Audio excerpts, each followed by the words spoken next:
queste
Da, da, da, da, da.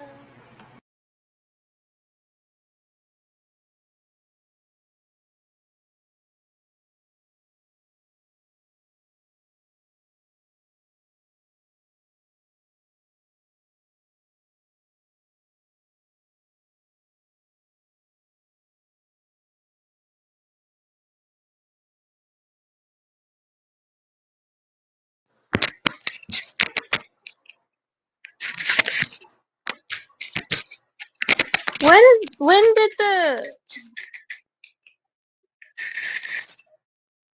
when did the audio cut out, guys?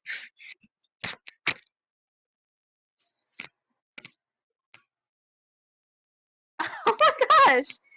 When did the audio cut out? Can you guys hear me now?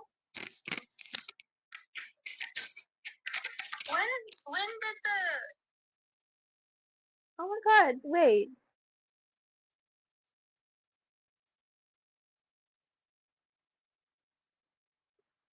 Bro, it was a silent stream this whole time?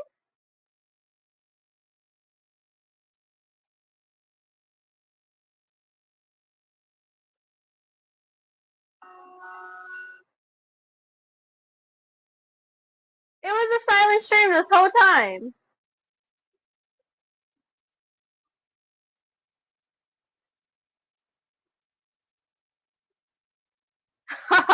Okay, damn, okay. Okay, I'm so sorry, YouTube. I didn't know. Okay. Now I'm kind of in the dilemma on if I should reread. Yeah, I have to now because you guys didn't hear.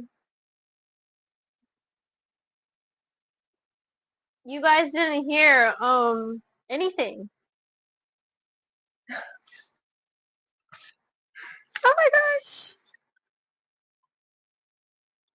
Okay, so we started from chapter 6.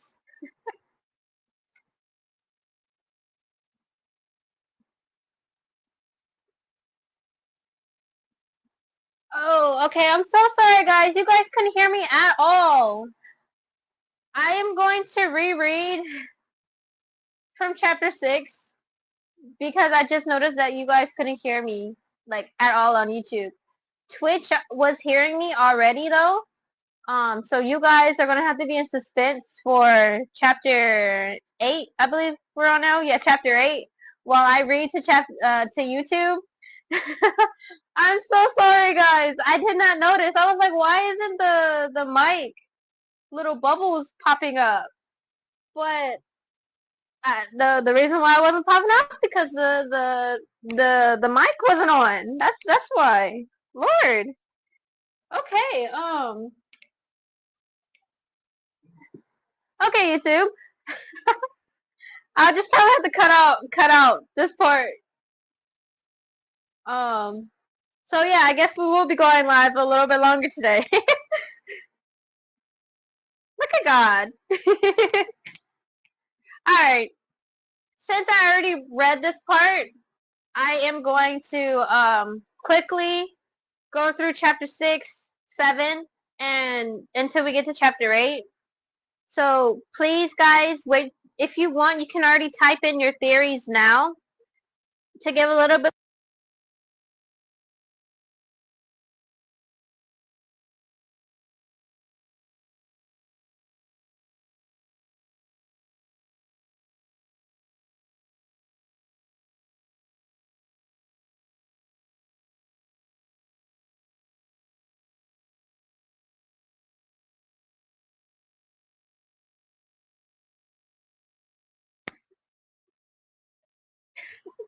Is everything dead? Wait, is it? Is everything dead? No.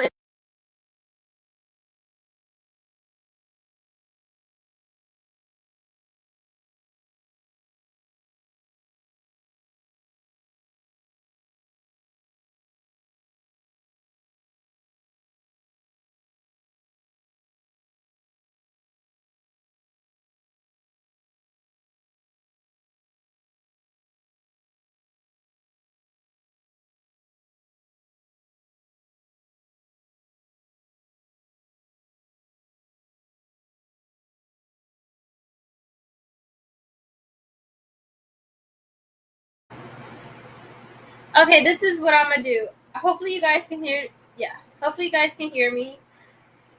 Okay, this is what I'm gonna do. Hopefully you guys can hear. Yeah, hopefully you guys. Yeah, I heard myself. Hopefully you guys can hear me perfectly now. I think my mics died, which is totally okay. Um, since it did die, let me go re-say what I was saying already. I'm just gonna fly through chapter 6, 7, and 8. Um, I'm going to speak loudly so YouTube can hear me. But so far, our main character name is Penelope or Penny, as we're gonna call her.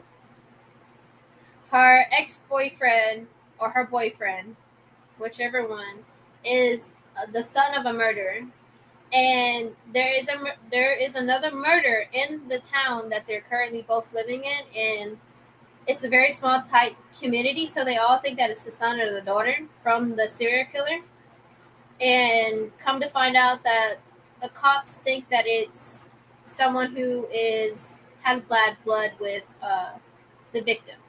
So I'm gonna quickly read through real quick. It shouldn't take too long. But if you guys want to say your theories or anything, you can definitely just type it in the chat while I'm reading. I will not read them until I get to chapter 9. Okay? Make sure to like, subscribe. I share though. Hey, I had to do it, guys. Had to do it. Alrighty. So from the ending of chapter 5 through. Gasping, I turn around and freeze. My butt hits the cold, damp floor as my legs slide out underneath me. I'm not alone. Shit. Chapter 6. Shit, I muttered, pushing myself back onto my feet as the abrasive noise rings through the building again. I turn back on the road, shove my hands against the wall, spring off the brick, and fly down the steps. The headlights get brighter as I sprint towards the road. The car pulls up outside the theater, and Zane reaches across to open the passenger side door. I throw myself into the seat and slam the door shut. Drive, Zane. Whoa, what happened? Are you okay? Jeez, Pin, you're making Ghost look tan. I heard something from inside the theater and it freaked me out. Why are you not driving? He looked past me to Benji's. What did you hear? Doesn't matter. Let's go. Can you lock the doors, please? Without looking, Zane thumps the button and the doors lock. I sink into the seat and finally able to breathe. The car sits idle. Though. Zane's not responding to me. His hazel eyes are boring into me, and I have no idea what he's thinking. But it's probably about how crazy he believes I am. Calm down. What did you hear, Penny? Metal scraping. Seriously, can we go? He leans back against the seat, still staring at me like I'm a circus freak. His black brows are pulled together, and he pinches the bridge of his nose. You weren't supposed to go near him. Your parents. What are you doing here? I swear I will answer every question you have if you could please drive. I really want to get out of here, and okay, it's been a very bad day, and I check my watch, 23 minutes into it. Zane puts the car into drive, and we finally pull away. I watch him for a second, and my heart rate begins to slow. Zane has always been safe. He has this magic calming effect that makes you want to spill all your secrets. He has the kindest hazel eyes, dark skin, and black hair that recently has been braided into a zigzag pattern that runs down his scalp to the nape of his neck. He must have had done it today, or rather yesterday, because he was rocking an afro on Friday at school. I like the hair, I say. Took hours. Tell me what's going on, he says. And he's never sounded more like my dad. Where do I even start? Why were you meeting Nash? Ooh. Why were you meeting? He says his name like it's something gross. I don't want to think about why. We were past that, I thought. He asked me to. Why? To talk. I guess he didn't say when I drove him home from the police station. I say. What? His voice is so high-pitched it makes me laugh. Penny! Sorry. He was taken to the police station to be interviewed. I saw him being taken away in a cop car, and I followed. I waited for him and gave him a ride after. It was weird, sure, but I thought we were getting along a bit better. Why couldn't you just talk while you took him home. I had to get back home. I had to get back before my parents got home. They were out of town when I found the body. They wouldn't understand why I wanted to see Nash.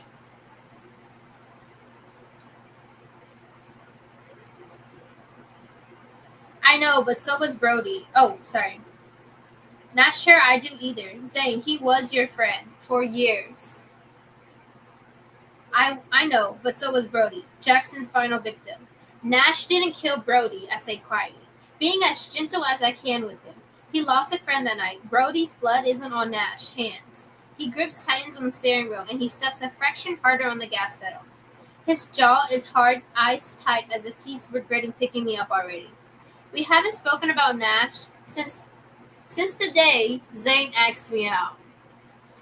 A month after Nash and I stopped talking. So this is really awkward. I'm I'm sorry, I say, but he needs us too. Do you think I don't know that? He asks. I've tried, Penny. What? I've tried reaching out to him recently. I got nothing back. I thought I was the only one who was struggling with not seeing Nash. The only one still trying. Although I haven't been very good at it lately, Zane hadn't been pros Nash in a long time, especially when after I told him I wasn't ready to date again. So it seems weird that he reached out to him. Why didn't you tell me this? I asked. Because you always seemed so sad whenever we mentioned him. You know. Because, I wish I didn't know Zane had been a close friend for years and we're still not back to normal. Mostly we just pretend he never told me he wants more.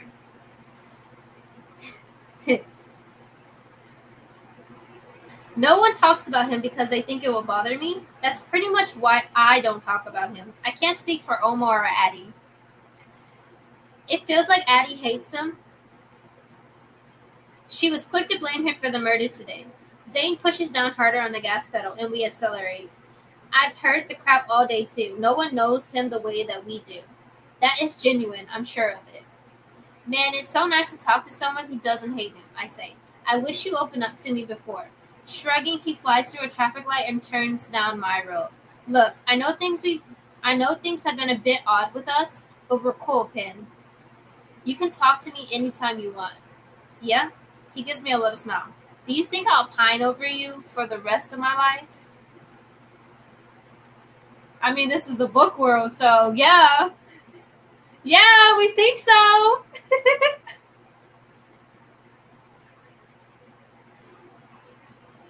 That insinuates that he's done at least some pining. No, of course not. You were one of my best friends. Still am, he laughs. I can feel the awkward vibes radiating from you. Stop, okay? I'm fine. You're fine. Talk about Nash all you want. Alright, thanks. I'm worried about him, I say. My shoulders sinking with the relief of clearing the air. We should have talked about it ages ago. I'll call him. Have you spoken to him at all? I asked. A month ago was the last time. He stopped talking. He stopped taking my calls. I blinked twice in shock. A month ago? I didn't even speak to him then. How was he? Zane pulls over half a block from my house as promised. He was the same, angry, hurt, confused. I should have reached out to him sooner. Don't blame yourself. This whole situation is insanity. I opened the door. Will you let me know when you've spoken to him? Zane nods. Thanks for coming to get me. It's cool. He shrugs. I close the door, but he doesn't drive off. He waits like the gentleman he is. Cap. I'm sorry, guys. I've already read a little bit ahead of this. Cap. I don't think he is. He's still suspicious, so anything he does is no. As I make my way along the sidewalk and back around my hedge, it's so good to have him back. As uncomfortable as addressing the elephant in the room was, it was a miracle. We managed to keep it a secret too. Addie usually sniffs out things like that. I heard the quiet rumble of his engine as I opened the back door and let myself in. The house is dark and silent. Kicking off my shoes, I go back upstairs and merge into my pajamas. Oh, change into my pajamas, not merge. When I'm back in bed and no longer able to get in trouble, I send another message to Nash. My previous one is still unread. Please just let me know you're okay. I fall into a restless sleep with no answers. I wake up what feels like like a moment later, rolling over. I check the time on my phone, 5:27 a.m. There's a message from Zane that he sent a couple hours ago. Couldn't get a hold of him. Drove to the farm. His lights were on. Sorry, Pin. My heart drops. So he's just ignoring me. He made me think we were going to talk and sort things out, but he was just getting revenge. That's so unlike Nash. I hate how much this past year has changed him. He was chilling at home while I was hiding at Benji's. I don't want to tell Zane about the person I saw on the street because he was annoyed enough that I've gone to meet Zane alone. Well, there is a killer around. Unless the person in the street was Zane. You guys better not say no one else. Zane. No, it couldn't have been Nash. Even if he wanted to scare me like that, he wouldn't do it on the one night we decided to meet. It would be too obvious. Because besides, Nash isn't a bad person. I don't know. I'm going back there today. Don't worry, I'll figure it out. Can I come? I don't think that's a good idea. He stood you up yesterday, and I want him to talk. Meaning if I'm there, he would tell us to leave. I can't help the sinking feeling that the thought gives me, even if it's exactly what I deserve. I mean, 6 months no contact. Still kind of salty about that, even though it's not my own relationship. I feel bad for Nash. I need to see him. You don't need a thing. That's me, guys. That's me. She don't need a thing. Okay, back to the book. Let me do damage control first. Okay, let me know. Sighing. I throw my phone down on my pillow and groan. What the hell am I supposed to do now? There isn't much besides trust that Zane will be able to get through to him. We need to let him know that we're on his side, especially now there's been a copycat murder. I take a quick shower and get ready to meet Addie, Zane, and Omar for breakfast before we go to the Halloween fair in the town square. As far a fair I assume will be canceled, but right now the cop seems to think that it's an isolated incident. On the news they said there was nothing to suggest that this was going to go serial. Nothing to suggest it wasn't serial either. I don't want you to go anywhere alone today, Mom says, frequently packing things she needs into her bag. She grabs her travel mug and a slice of toast. I won't, I promise. I can't seem to keep those things today. I mean it, Penelope. I've been full name. She's not messing around. I get it, Mom. You still haven't done your hair, I say. She gasps, putting her coffee and toast down to clip her hair up, with the grip hanging from the hem of her jacket. I spoke to the neighbor today. Rumor has it the police have a person of interest, something to do with the bad blood between Noah and some other kid. They're going down that road already. Who? I asked. She couldn't tell me that. Looks like it's all over soon. It'll be all over soon. You're not to be alone, though, like your mom said. Dad tells me, sliding folders into his briefcase. They're both working flat out for the next 2 days because they're trying to close a big deal in the city, or something like that. They don't talk much about their boring jobs and insurance. I only know that they're gone a lot when large companies contact them. We need to leave, love, Dad says to Mom. Penny, never alone. We'll be checking in, and if you don't answer or reply every time, we'll be home.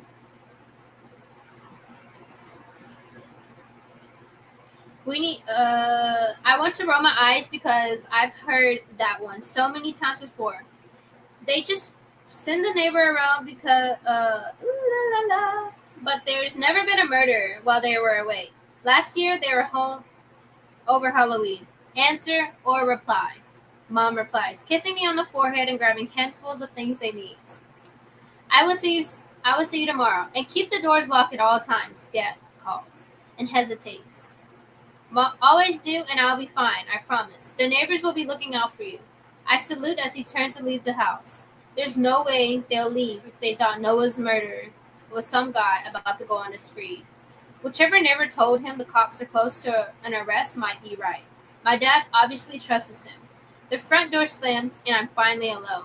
That should scare me, especially after last night. But my parents fussing makes me more anxious.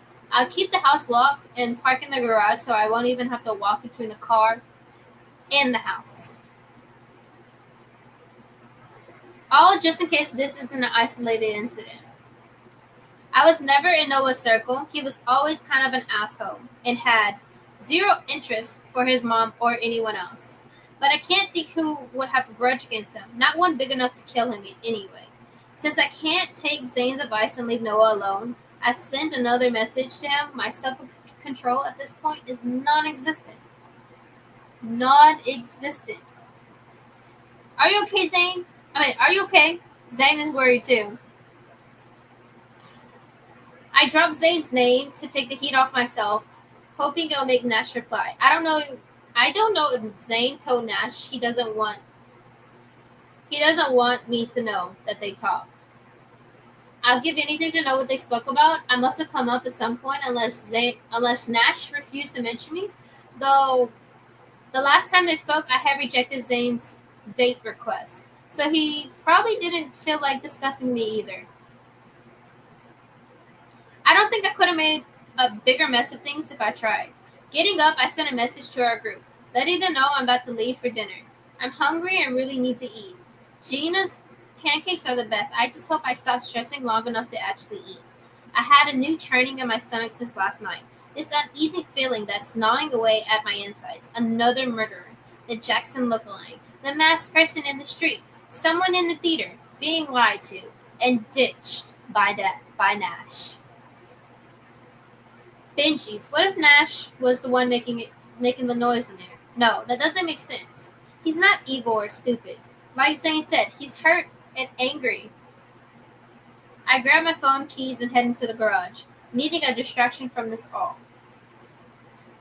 The roller doors draw up and I reverse out. I watch as they close, something I never usually do. Feels like a good idea to make sure no one's wearing a mask and brandishing a knife ducks in there to wait for my return. The town square is busier than usual, even for a Halloween fair. Everyone is out to gossip. I find a space in the parking lot and cross the street. Hanging from streetlights are bats and two of the speakers hum creepy music.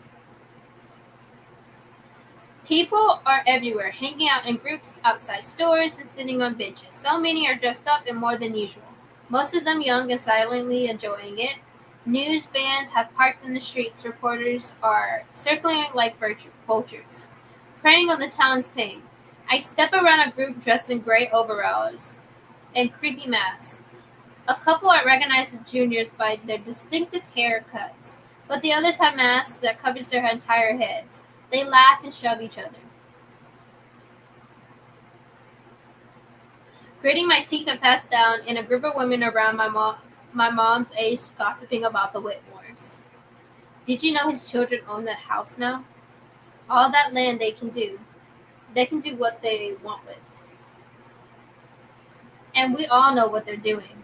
The boy was seen in the square yesterday. I ball my hands into fists and stuff them into my hoodie pockets. One of them catches my eyes as I walk past. She clears her throat and nudges her friend. So subtle is obviously not one of her talents. Good morning, I say in a sickly, sweet voice. They all mutter a reply and avert their eyes, knowing they've been caught in bad-mouthing the Whitmores by their son's girlfriend. Wait, ex-girlfriend. Can't keep forgetting that fun fact. I push open the door to the diner and find Addie, Omar, and Zay already seated. It's not like Omar to be early or even on time.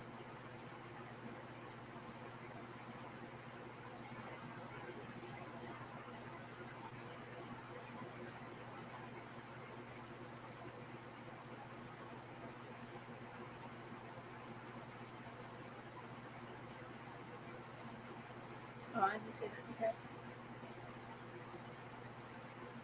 There's a Frankenstein head hanging from the wall near our table. Hey, I say, sitting down next to Zane. You good now? Addie asks. I'm great. You saw Noah. What was it like? Omar asks, earning a thump on the arm from Addie. Not funny, asshole. It was awful, she hisses. I'll never forget it, and I wasn't even the one who discovered him. Omar raises his hand. All right, I'm sorry. I spent almost the whole of yesterday looking around 3 different Mosquits for my sister's wedding, and now I need to get caught up with what happened here. Can you do that sensitively?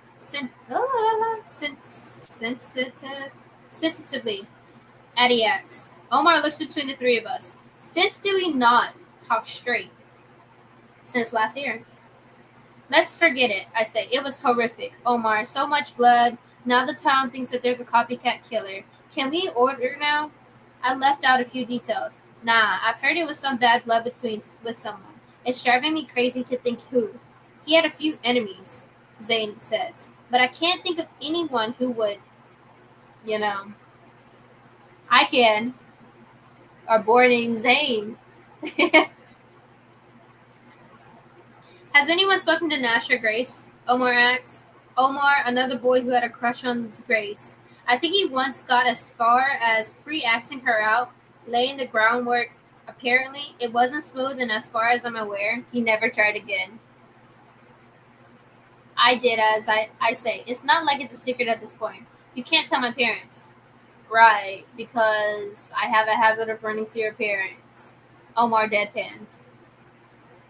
What did Nash say? That he's not responsible for the murder, as if we didn't know that already. Well, duh, Omar scowls. He and Grace might be, all weird now, but that doesn't make them killers. All weird now, Zane says. No wonder you failed your verbal essay. Shut up, dude. Stop, Addie hushes them as the server comes by to take our orders. Pancakes all around. Looks like we all need comfort food this morning. I lean back against the padded chair, chewing on my chewing on my lips, desperate to quiz Zane on his plans to see Nash. I have to get through breakfast and a morning at the Halloween fair first, hooking zombie-looking ducks and carving a pumpkin that I'm probably too old for. It doesn't have the same effect since last year. I look outside while we wait, not able to remember the last time there were so many people in the square. Of course, the fair is about to begin, but a lot of them just want to be where the drama is. The town has already commended them, I say. Yeah, Ruby's been very vocal on TikTok, Addie says, showing us her latest video. Ruby is a classmate of ours who went semi-viral last year, covering Jackson's murders. I turn my nose up as she dances to Monster Mash, along with the captions like Whitmore Psycho 2.0 and Daddy's Boy. A rumbling groan above us makes us all jump. My nerves are completely frayed after last night, but at least a couple other people at nearby tables scream too. Omar laughs as he looks up at Frankenstein's that just scared the entire restaurant. Placing my hand over my thumping heart, I sit back in my seat. Someone take the batteries out of that, I say. You all right? Zane asks. Places his hand on my knee, under the table. He removes it just as quickly. Why is he getting handsy?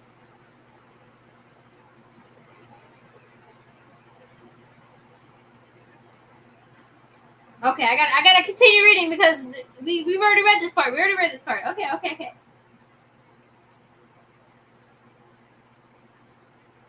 Does she mention Grace too? Omar asks, and I could kiss him for the distraction. Zane and I clearly err, and today I feel weirder. I've hugged the guy hundreds of times, never thought of anything of it. Addie shakes her head in reply to Omar. She never liked Nash. Zane adds. She hated Nash because Nash hated her. She's rude and stuck up. I bet she's loving being able to drag his name all over the internet again. Last year, when Jackson was arrested, she was queen of ostracizing Nash and Grace Club. I heard something weird last night, Zane says. Someone called you hot? Omar asks, laughing and dodging Zane's fist as he leans over the table. Ah, alright, I'm sorry. What did you hear? I was driving around town last night. Iced coffee run for my mom, he says, avoiding my eye. I obviously know he's lying about that part. I heard some scraping noise into Benji's. I sigh at him. What the hell is he doing? Not so much that place is abandoned, Addie says. Not so much I heard the noise more than once. I'm telling you, someone was in there, and I think we should check it out. Okay, so that's chapter 6. Give me 1 second. My phone over here is about to die, so 1 second, guys.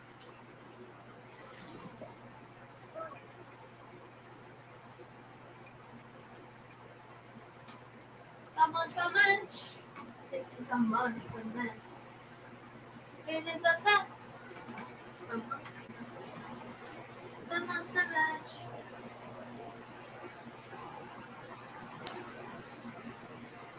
Hold up, guys. Dun, dun, dun, dun, dun, dun, dun, dun, dun, dun. Might have to switch you guys.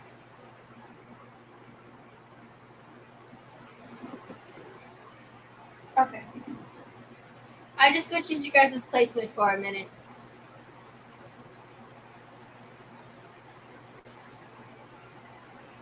Okay. Now we're gonna go quickly through chapter 7 and go quickly through chapter 8, and then we'll discuss on our theories. Chapter 7. Have you lost your tiny mind? I asked, kicking him under the table. At some point, he's going to clue me in, right? Why the hell would we want to go back there?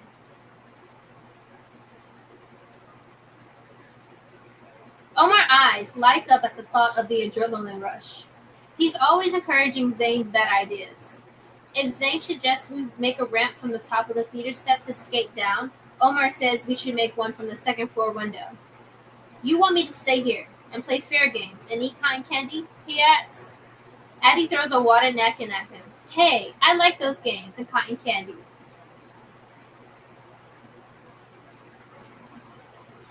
Our pancakes arrive, which pauses the breaking and entering conversation. I dig into my blueberry stack as fast as I can, getting a few bites in and wishing I'd ordered a child's milk. As soon as all this is over, I better get my appetite back. I put the fork down and sip my drink. No one will notice we're missing while the fair is going on. Omar says. Isn't your mom out there? I say. She never misses town events. He scoffs. Afaya puts on 3 pounds and had a meltdown. So mom takes her to the gym as if encouraging that kind of thinking is helpful. I can't wait until this wedding is over. If any of you ditch me that day, well, be there, I assure him. Nothing is... Now, is this a good idea? We'll be breaking in. Zay nudges me. What happened to your sense of adventure? I think he knows exactly what happened to my sense of adventure when he picked me up in the early hours. It'll be fun, Addie says, showing a fork loaded with chocolate chip pancakes into her mouth. I'm in. Same, Omar adds. I'm not letting them go alone or staying in the square by myself. Besides, I want to know what Zane is up to. Does he want to see if there's any sign that Nash was there? It's not like Benji's isn't broken into often. You're not hungry? Zane asks, while Omar and Addie are distracted talking with May, who stopped by the table. Not had a much appetite since finding Noah. Yeah, sorry, do you want to talk or anything? See, this is why he's suspect number uno. Guys, this is why he's suspect number 1. Like, you're not slick, sir. You are not slick. He looks so uncomfortable, like he thinks he put his foot in his mouth. I'm good, I say. We're really going to Benji's? We need to know what you heard. Are you thinking of Noah's killer hiding out? The cops are onto him? Or her? Or Nash? I don't know. That's why we're going. Once we're done with breakfast, we'll all walk across the heavy square dodging small children, running around screaming and draped in dime store costumes and loaded with sugar. Spooky, ominous music, still just from the speakers on the square, playing as people run and have fun, as if we're in a horror movie, and about to reach the part where the scaring begins. Is it strange that this wasn't canceled? Addie says. Why you think the hanging skeletons and blood-stained sheets are... Why? You think the hanging skeletons and the blood-stained sheets are in a bad taste? My tone drips with sarcasm. Last year, nothing was canceled until the double murder on Devil's Night. Addie laughs. Do you think trick-or-treating will be called off again? I shrug. It should be. The mayor is in the middle of the square, drinking hot cocoa with marshmallows and talking with a reporter. She has on devil horns and a black coat. I listen hard as we get close. We are all devastated at the sad loss, but we want the children of our town to. We get too far away for me to hear the rest. What do they want us to do? Forget that now 6 teenagers has been killed? Have fun despite the undertone of fear and murder? Is she really using kids as the reason why we're still partying? Addie asks. Omar scoffs. Sounds like it.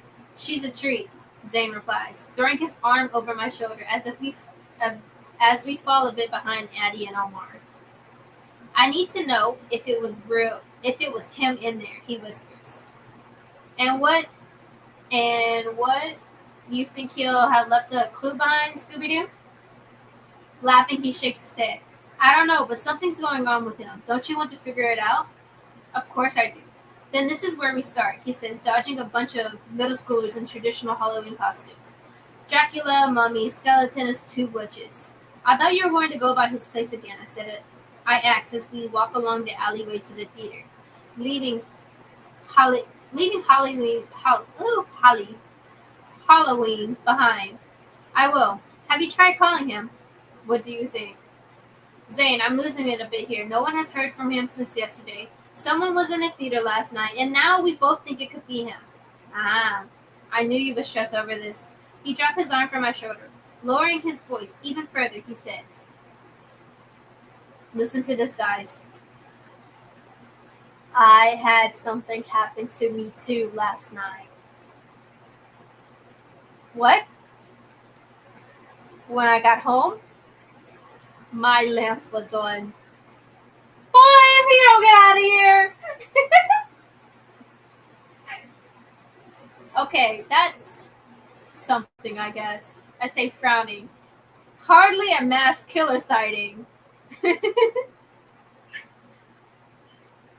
That's not the weird part, Pen. Jeez, I didn't leave it on. I still think he's the killer, so no. Maybe your mom did. That was my first thought, but she got home after me, and my dad is still in the rigs until November. Who turned it on? I stopped walking as we reached the bottom of the theater steps. Addie and Omar are at the top, trying to look through the windows between the boards. Grabbing Zane's wrist, I said, you think it was Nash? Don't know, it's possible. All I know is that it wasn't me. I've moved the spare key now, so whoever it was can't get back in. Unless they copied the key. You should get the locks changed. He laughs. Listen to this, guys. Shaking his head like I've suggested something outrageous. Yeah, that would be a great conversation with my mom. Zane, I'll think of something. I don't like this. When we're done here, we're both going to that barn. He nods. All right, but you wait in the car in case he doesn't want to see you. Okay, ouch. I felt that too. Come on, you two, Addie shouts over her shoulders. Omar walks down the steps. We'll have to go around the back. The doors are padlocked. Can you pick the locks, Addie asks? Yeah, just give me a hairpin. Her eyes widen. Really? You can do that? No! Omar rolls his eyes. Let's go around the back. I look over my shoulder as we walk up behind the building. Everyone is in the square and hardly anyone comes around here. Now that the stores are all empty, I can just about hear the faint sound of Monster Mash. The Monster Mash. The Monster Mash.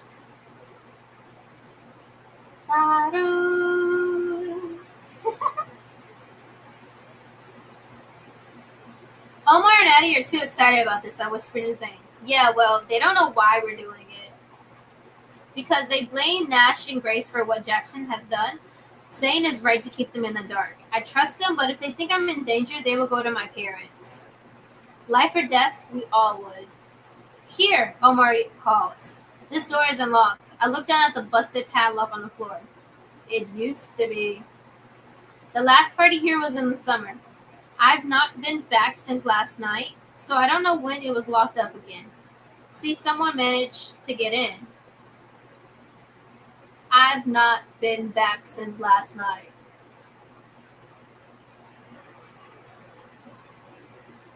That's mean someone locked the doors after she came.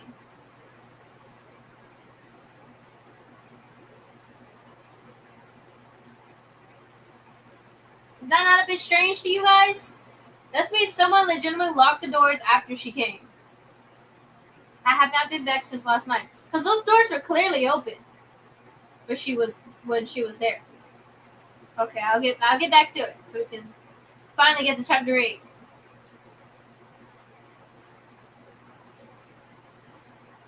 They didn't do that with the hairpin. Interesting. She narrows her eyes playfully as he opens the door. I go in next, followed by Addie and Zane. The foyer is dark, thin layers of light streaks between the boards, over the windows, creating shadows from popcorn buckets and the odd plastic cups that litter around the ground. A thick coat of dust covers everything in sight. The red walls are peeling and the air smells musty, stale, and grimy. Anyone home? Omar calls out. Why'd he do that? Why'd he do that? I slap his chest with the back of my hand. Shut up. Addie pushes between us. Are you trying to get us killed? Whoa, who says there's a killer in here? He looks over his shoulder at Zane. Are we searching for a murderer? Because that's the sort of thing you tell your friends beforehand. We'll still do it, but it would have been good to know I have brought a weapon. Omar keeps walking. Why would a killer hide here? Maybe this is just their lair. I say, getting a scathing look from Zane. If you can't beat them, might as well join them. They didn't say that. I said that you might as well join them. We walk through the foyer, ahead of us in the ticket booth, and along the two walls are doors for the theater. One through 4, and upstairs are 2 more. What do we do now? I say, looking around for the source of the noise I heard last night. There are 4 theater rooms down there, Omar says. I swear, if you think about splitting up, I will kick you, Addie says. All right, Addie and Omar takes 1 and 2. Penny and I will do 3 and 4, Zane says. Meet back here before we go upstairs. I'd rather not go upstairs. Omar and Addie laugh as they rush off into their first room. Did you see the footprints, I say? I asked, shining the torch from my phone on the floor. Yep, he replies. But that might not be Nash or the killer. We're not the first ones to be here since it closed. True. Plenty of our classmates have bragged about sneaking into here. We've even been to a few parties in Scream Room 3. The only one that has most of the seats ripped out before work came to a sudden stop. Come on, Zane says, grabbing my hand. I'm glad he did because I really wanted to hold hands, but don't want to make him think I'm a massive baby. I hold on to him right. I said right. I hold on to him tight as he opens the door. Theater 3. I remember the cheap beer we drank in here last summer. The floor is still littered with solo cups. If we all had DNA on file and the cops tested those cups, half the school would be in trouble. Sam looks over his shoulder. Good times, huh? Easier times. I miss it so much. Do you think you and Nash will get back together? Pause, just real quick, because I know we gotta run through chapter 7. Listen, I am booked that Zane is the killer, or something. He's something. He's too suspicious. He has a motive. He asked Penny out. He likes Penny. His friend got killed by Nash's father. He has a clear motive of trying to do a copycat so he can put Nash in jail. Like, he's the only one I'm like strongly about.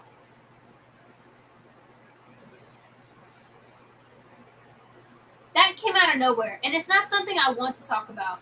I laugh, but there's absolutely nothing funny about the situation, or the fact that getting back together isn't even an option. I'm sure my parents would love it. Would they have to know? He drops my hand and walks down the first row of chairs. There are only 4 rows left at the top. I go to the other side. You think I should sneak around with Nash? I ask. That's not a great idea. Not until the murderer is caught. Last night was the dumbest thing you could do. You're trying to get killed? Alright, I get it. I watch the floor as I walk, shining the light in front of my feet. There's a jacket on the floor, slightly covered in dust, so it could have been left from our party. Zane, I might have something here. His footsteps thud towards me. What is it? Dark, zipped-up hoodie. Like the one Jackson wore.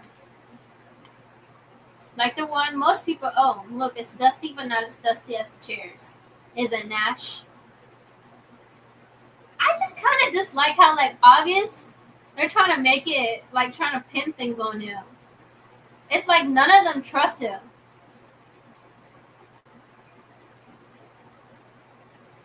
I don't like that.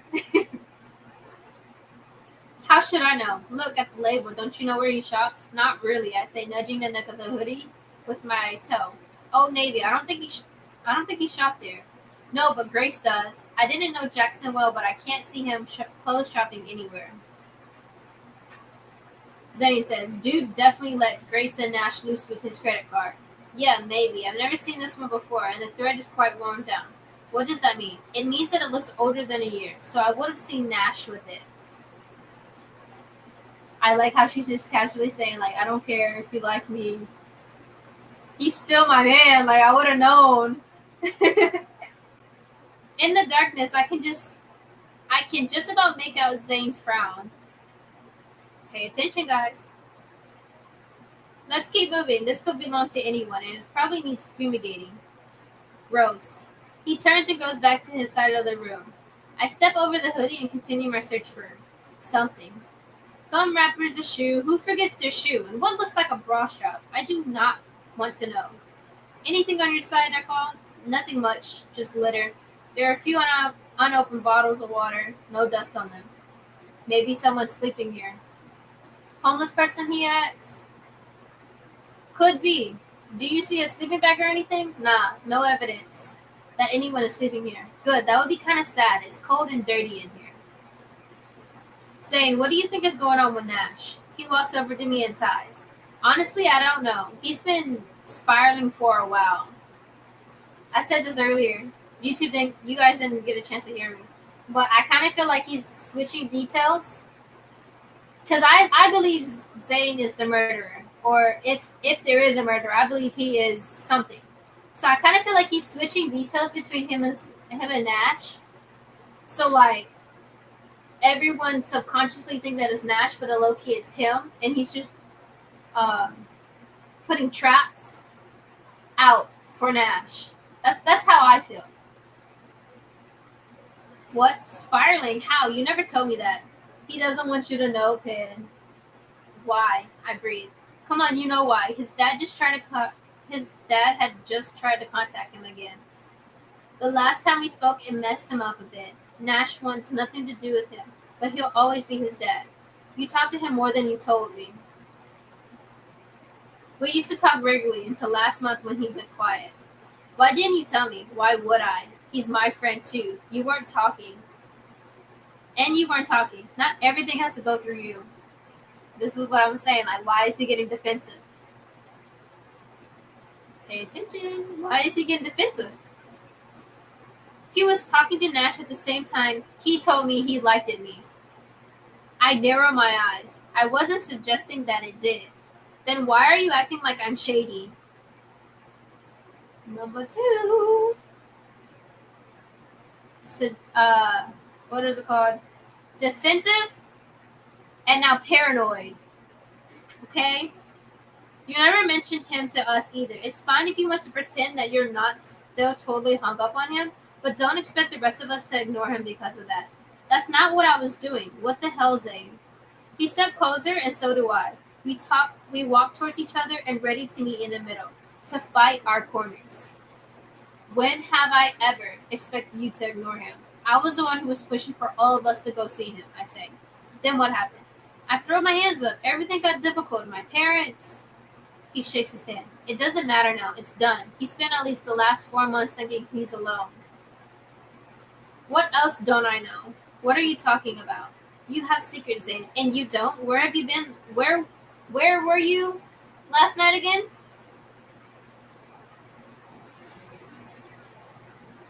Okay. Okay, Zane. You're the murderer. I get it, okay? His jaw snapped shut as we hear the same scraping sound from last night. I grab his wrist, my eyes widening as I try to sharpen my vision in the dark. Is that what you heard? He asked. Uh-huh. Where did it come from? We hear it again, the sound of metal scraping on concrete. I think. Xander and I look up at the same time. It came from up there, I whispered. Any chance it's Omar and Addie? Zane asked. As if on a clue? As if on cue, they burst into the room, gasping and shining their flashlight towards us. Addie has her hands wrapped around Omar and he's looking around, chest puffed out, like he's ready to take on whoever up there. Did you hear that? Addie says. Yeah, we heard that, I guess.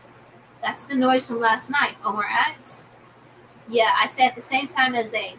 Right, he's the one who was supposed to have heard it as far as anyone other than Zane and Nash know. I was tucked up in bed at midnight. What do we do? I whispered. Addie pulls on Omar. I am not going up there. Can we please leave? We came here for this, Addie. What did you expect? He asked her. I thought it was just a bit of fun for Halloween. I don't want to be here anymore. What if it's not Noah's killer? Zane gives her a look that makes her glare back at him. There might be draft up there. Most of the windows are smashed and badly boarded up. There aren't too many windows, only a few in the foyer and hallways. You and Addie stay here, and we'll go and look, Omar tells us. No way, I'm coming too, I say. We should have split up, Addie says. That's the first rule in situations like this. At least she said it. The noise scrapes again, louder this time. Something thuds. The one person who would make this better, who would make me not feel so afraid, is the one person Zane and I think might be doing this. Okay, Omar says, clears his throat to hide the tremble in his voice. We stick together. Inside my head, I'm screaming, bad idea, bad idea, bad idea, bad idea. But we have to know. Zane says that Nash is having a hard time. Why would he leave me here for no reason? Maybe there's something that he wants me to see. I follow Omar out. Addie clings to me, and Zane sticks close behind. We follow the flashlight on Omar's phone out of the room and come to the large staircase. Ah, man, this is a dumb idea. Zane mutters from the back. Well, we're committed to stupidity now. My heart thumps hard against my ribcage as I place my foot on the first step.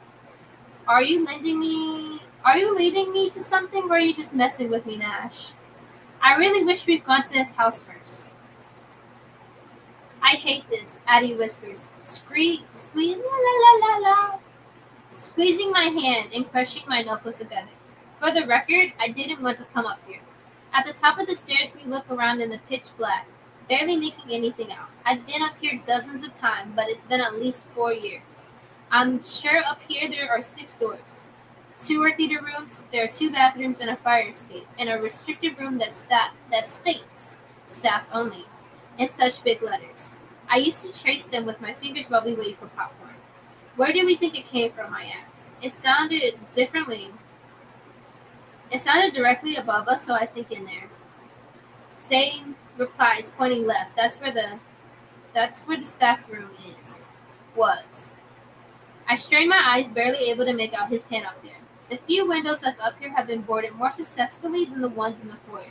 No light has made it through at all. The air is so thick, I can feel dust in the back of my throat, and it's cold. So much colder than outside.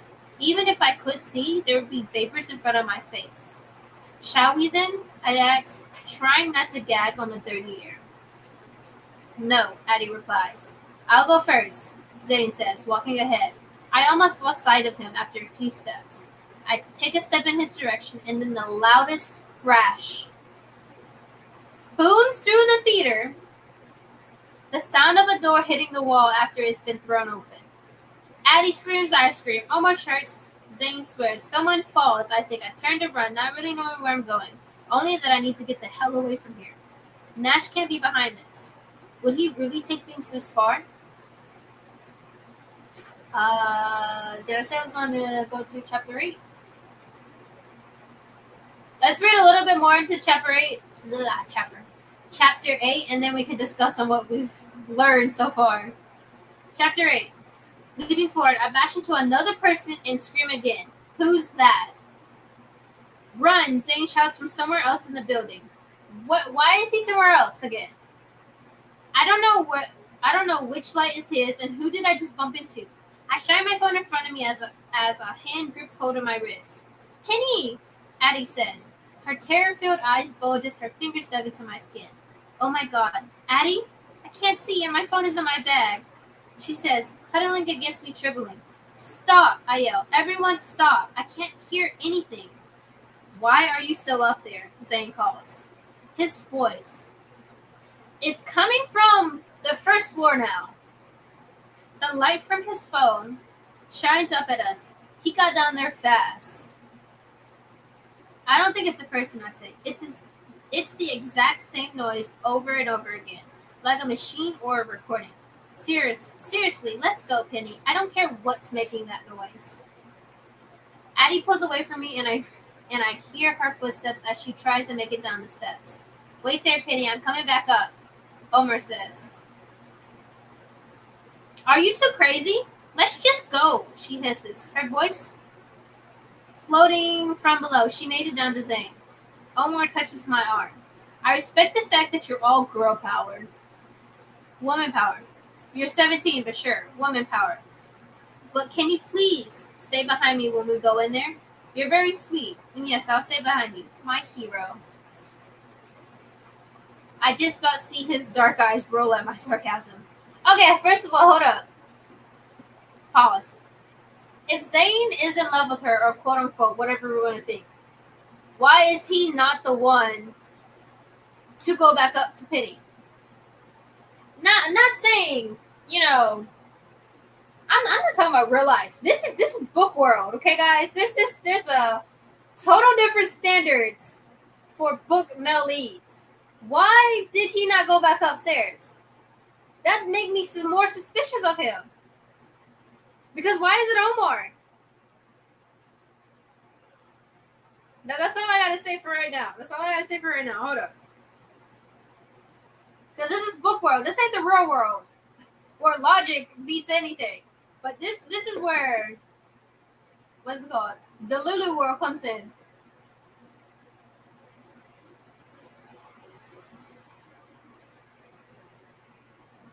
Okay. I walk with him half a step behind as requested, and we move towards the staff room. Omar's heavy breathing syncs with mine. If we die, I just want to say that you're the best friend I could ever ask for.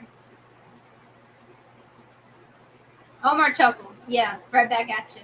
He reaches out and turns the handle. Shoving the door, he steps back, taking me stumbling with him. Gasping, I right my steps before I fall on my ass. What? I snap, my heart leaping. What is it? Nothing. It's okay. Just jump back in case. Really? You scared me to death. What's happening up there? Zane calls. You would have known what was happening up there if you would have... I'm gonna read, guys. Hold up, let me not rant yet. Let me not start. Zane calls. Addie's crushing my ribs, and I think I preferred hooking a zombie duck to this. He's not the only one. We're going in, Omar replies and step forward. I follow in his lead as we shine light into the room. We don't need it because there's a small window with a board that's half slit down, allowing a triangle of natural light in. We're alone.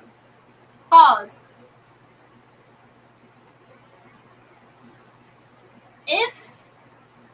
Pause, guys. Hold up.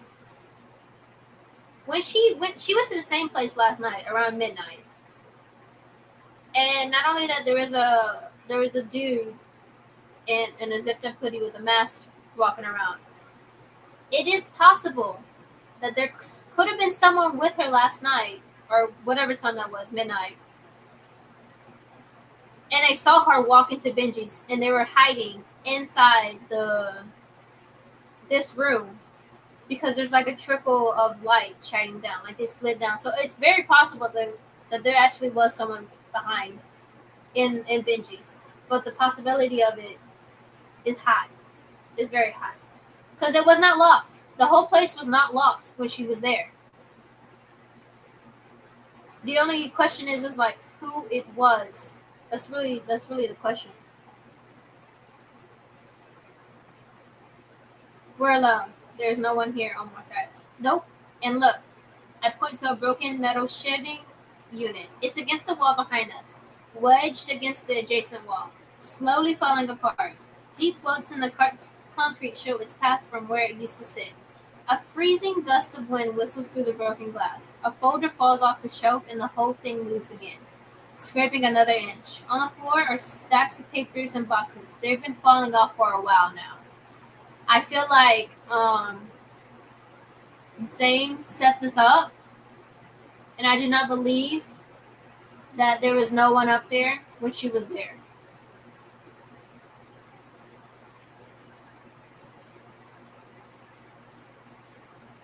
Omar shoots me a look and points to the shells with his thumb. This is our killer? I laugh and my heart rate returns to normal. I'm so stupid. We all were. Can you blame us though? We've seen a lot of death here. Every town experienced death. Not all of them experienced murder. That's what we're known for now. Our pretty little rural air town that farms corn is also home to a serial killer. Penny, Omar, Zane shouts. Seriously, I have 5 broken ribs at this point. You're so dramatic, Zane. We're coming now, Omar calls.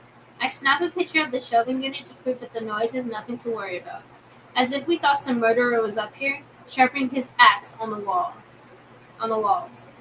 Omar and I leave the room and walk down to the others. I show them my screen. It was this. How many pages is it?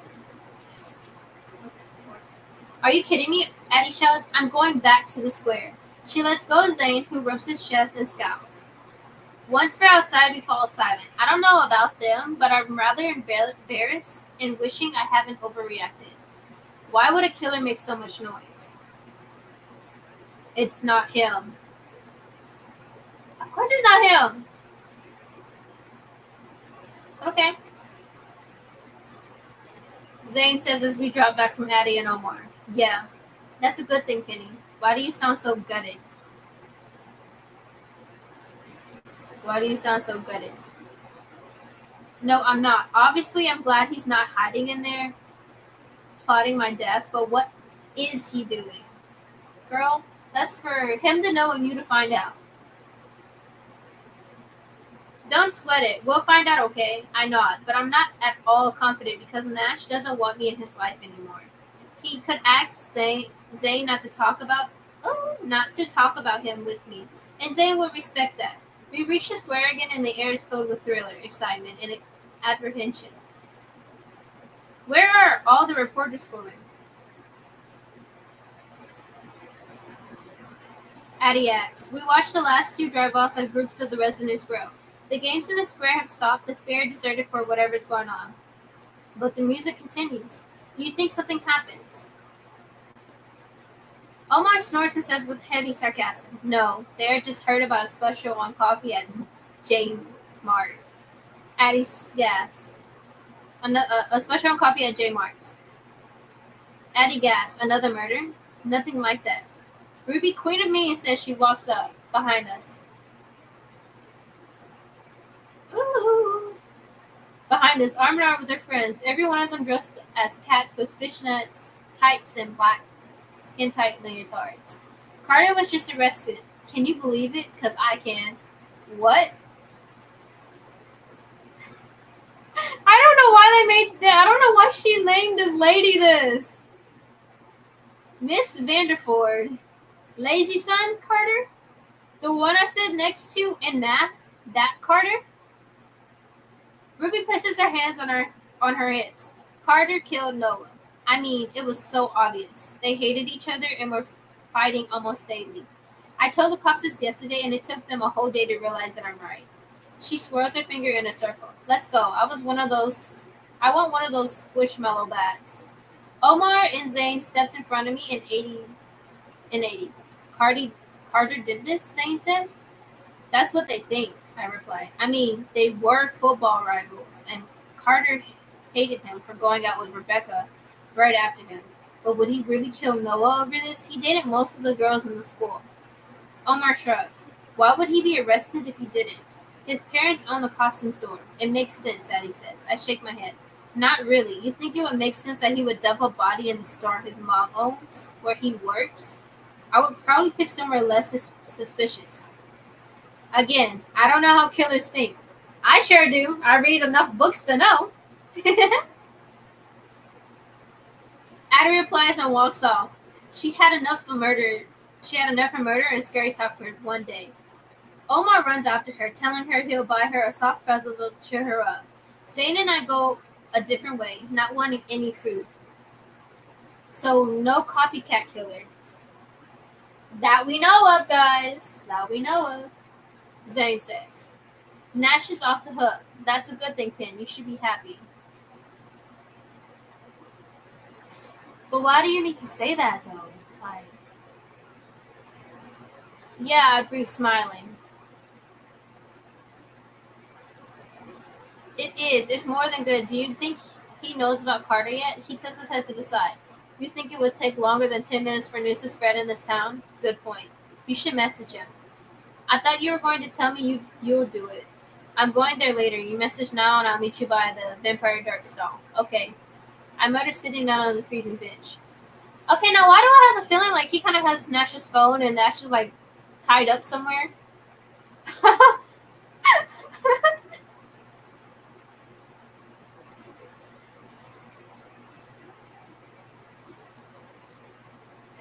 it's just too convenient. Like, oh yeah, you should message Nash. Just see if he responds back. Have you heard that Carter was arrested for Noah's murder? I don't really expect a reply because clearly he's not a friend of mine anymore. But I still want to see if he'll open the message. He still hasn't read them from yesterday. He could be reading them when the notification pops up. Everyone knows you didn't do this. I should stop messaging him now. I'm looking desperate and he's probably hating me. That will be my last one. Or he's probably tied up by our boy named Zane. And Zane has his phone and he gets jealous. I don't know. Maybe. What was his genre again? What was his genre again?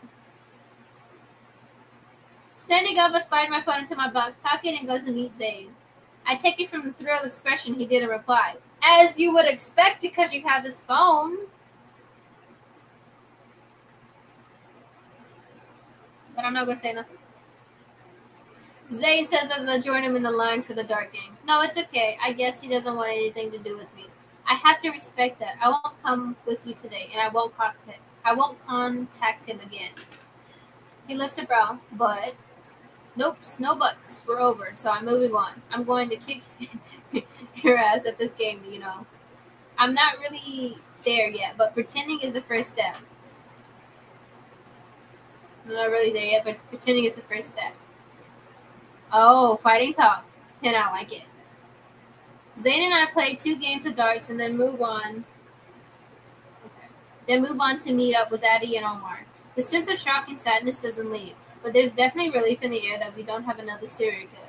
Noah's family will get justice and we're safe. I check in with my parents who are super relieved that Noah's murder was an isolated incident and had been solved. My mom sighed for this. Sighed for like 5 whole seconds. They both feel better being away tonight, though they wouldn't agree to tell the neighbors to stand out. So I'll probably still have 10 check-ins. Bunches of flowers adorn the doorway to the costume stores, lying in front of the stack of pumpkins, but fewer than this morning. What the? Is someone stealing those? I asked, my jaw hitting the floor.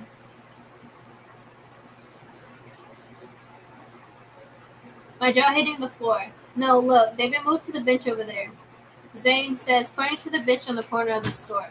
Because the son of the owner killed him makes sense, I guess. Noah's parents wouldn't want to see the flowers outside the store. Addie and Omar sits on the wall, eating a bag of candy. I'm splitting, Zane says. See you later. Watch, there be an imaginary message from Nash now. Or at least he reads the messages. Where are you going? Need to do something for our mom, he replies. I'll catch up later with you at school tomorrow. We're still hitting Screamfest after? Yeah, Addie says, see you later, dude. Omar mutters around a mouthful of candy corn. My stomach turns and I look away. Candy corn reminds me of rotting teeth, so I can't even look at it. It's so gross. Zane gives me a nod before he walks away. He's not going to do anything for his mom. He's going to see Nash. I know I said that I would leave Nash alone, but I hope Zane still calls me once he's been there. Just because I'm not calling him doesn't mean that I don't want to know that he's okay. I spend the next hour hanging with my friends and obsessively checking my phone. I try to be casual while I'm doing it, but Addie notices. Spill, she says when Omar has gone to the bathroom. I lean against a giant fake spiderweb on the wall of the pharmacy. Nothing. I just have to check in with my parents a lot, or they'll be driving straight home. I was going to see if he wanted to sleep at mine tonight. Thanks, but Carter has been arrested now, so I'm good. I'm going to take off. I still have to have calculus homework to do. I've been putting it off all weekend. Are you sure? Are we going to get dinner and hit the movies? I'm tired, I tell her. I'll be there for Scream Marathon on Wednesday, though. Okay, see you tomorrow. I wave over my shoulder as I head to my car, suddenly exhausted. Once I've ordered pizza, showered, and finished my homework, I'll be able to get into bed and watch a movie. All I want to do is lie down and forget the last 2 days ever happened.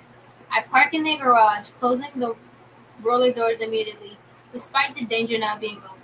Being home alone hits a bit different now, but I don't want to hate it. I've always loved a quiet house when I can, where I can do what I want and watch what I want. Closing the car door, I walk into the house, vowed to enjoy my one and only night. Why does it sound like she's walking into into something? Why does it sound like she's walking into something? Maybe I read too many books that those words are a little bit ominous to read. Maybe when I go up to bed to watch a movie, I'll take chocolate up too. I grab a Coke from the fridge, finish my homework before and upstairs for a hot shower. I need to wash away the creepy old theater and the knowledge that Nash and I are really over. Turning the shower off, I grab a towel and wrap myself up in it. Goosebumps scatter across my arms as I set out in the cold. It's freezing in here now. I dry quickly and put on a pair of my coziest pajamas. I grab the door handle, and at the same moment, something thuds outside my room. How did I know? How did I know? I startled, my heart leaping into my throat. Those words a little bit ominous, because we're in this type of scene, and she's already like, wait, I'm gonna enjoy my night so much that no. It takes me a second for my scalp to stop burning. Don't be stupid. No, be stupid. Hide. I've done this once today. Shaking my head at how ridiculous I am, I open the door and walk into the hallway. I can't stop worrying that something is out to get me every time I hear a noise. This noise is probably someone putting decorations up outside. The Bravermans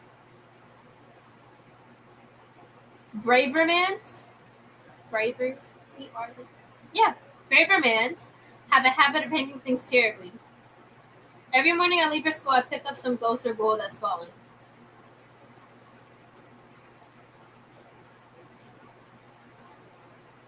She's not alone. Baby girl is not alone. This noise, okay, wait. This noise is probably someone putting up decorations outside the house. Okay, I walk into my room, towel drying my hair, when I hear another noise. If it was me, I would have hid already, or I would have ran out the house. Low key. Because, I read too many scary movies, I read too many books. Why is he in our house? Okay, sorry guys, hold up. This is nothing. Leaping back, I crouch behind my dresser as a dark figure walk across the landing. My heart thuds harder. Who the hell is that? I scan my room, panicking ramping up as I look for something to use if they find me. Where's the pepper spray Dad brought me last year? I'm sure I threw it in the drawer. Penny? I let out a shriek, jumping up as Zane walked into my room. Pen? Homegirl had her house locked up. And y'all don't suspect that it's not Zane? Like,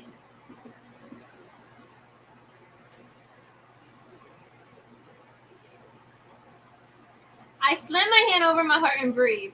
Do not get comfortable, Penny, because I do not trust this man. What the hell is wrong with you? Frowning, he asked. What were you doing down there? I thought you were, I don't know, I heard a noise. What are you doing here? How did you get in? I got up and run my hands through my hair.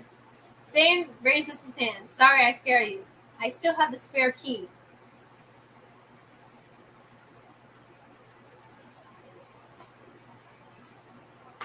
I don't trust this man. Like, I don't trust him.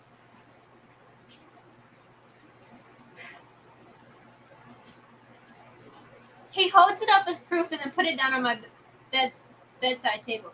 I do not believe that's the key to the house. I believe that's some other key, and he's just holding it up, as of like, oh, this is a false fall. You know, this you're what's it called? You're safe. You're in a false sense of security. No, I don't believe this. How did you know I was here? Group chat. Omar and Addie are at the movie. She said you've gone home. Oh, I hadn't checked my phone since I got back. Did you go to Nash? He dropped down on my bed and put his feet up. I love him, but if he doesn't leave soon, I will kick him out. I want my chill evening. Yeah, and Grace told me to leave. Well, she used a lot of other words and screamed a bit. You only saw her? He was inside. You know that for sure. I heard him.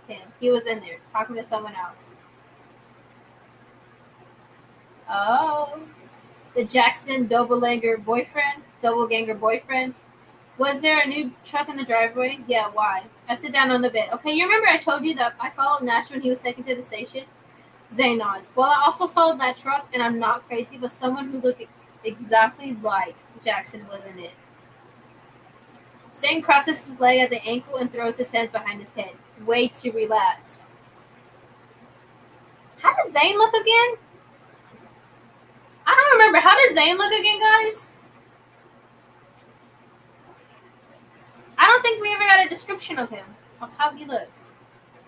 What, don't you understand? I say, she smirks. The part about Jackson Whitmore having a double, it looked like him.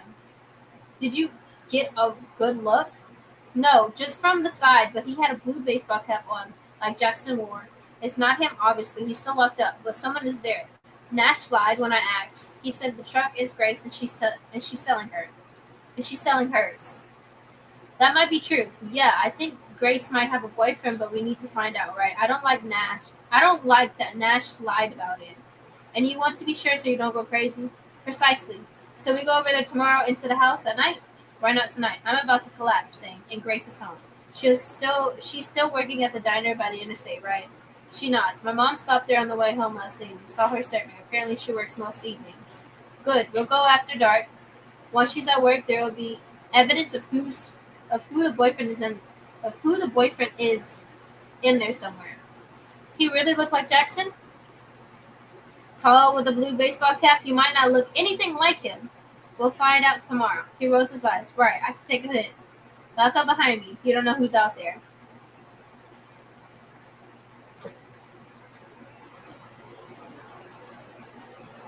You don't know who's out there. I know exactly who's out there. His name is Zane. That's his name. Okay, guys, that is chapter 8. We have 9, 10, and 11. 3 more chapters to go through tonight. His name is Nash. No, his name is Zane. If you, yeah, this is the time where you guys gonna throw me some of your ideas or anything. Oh God, we're almost at the 3-hour mark. But yeah, this is the time you guys will shoot off your ideas of what your theory is, who you think it is. Any theories, anything you guys have to say. This is the perfect time. I so hardly believe it's Zane right now. I do not trust him. I don't trust him. Like, I don't know what genre this is, but if this is like anything of like stalker romance or something like that, no, I don't trust him. Because why does baby boy has a key? Like, no. No. How did he get in? And why did he think it was okay? First of all, thoughts. First of all, she did not check her phone yet. So he could be lying. But how did he not know that she would be asleep?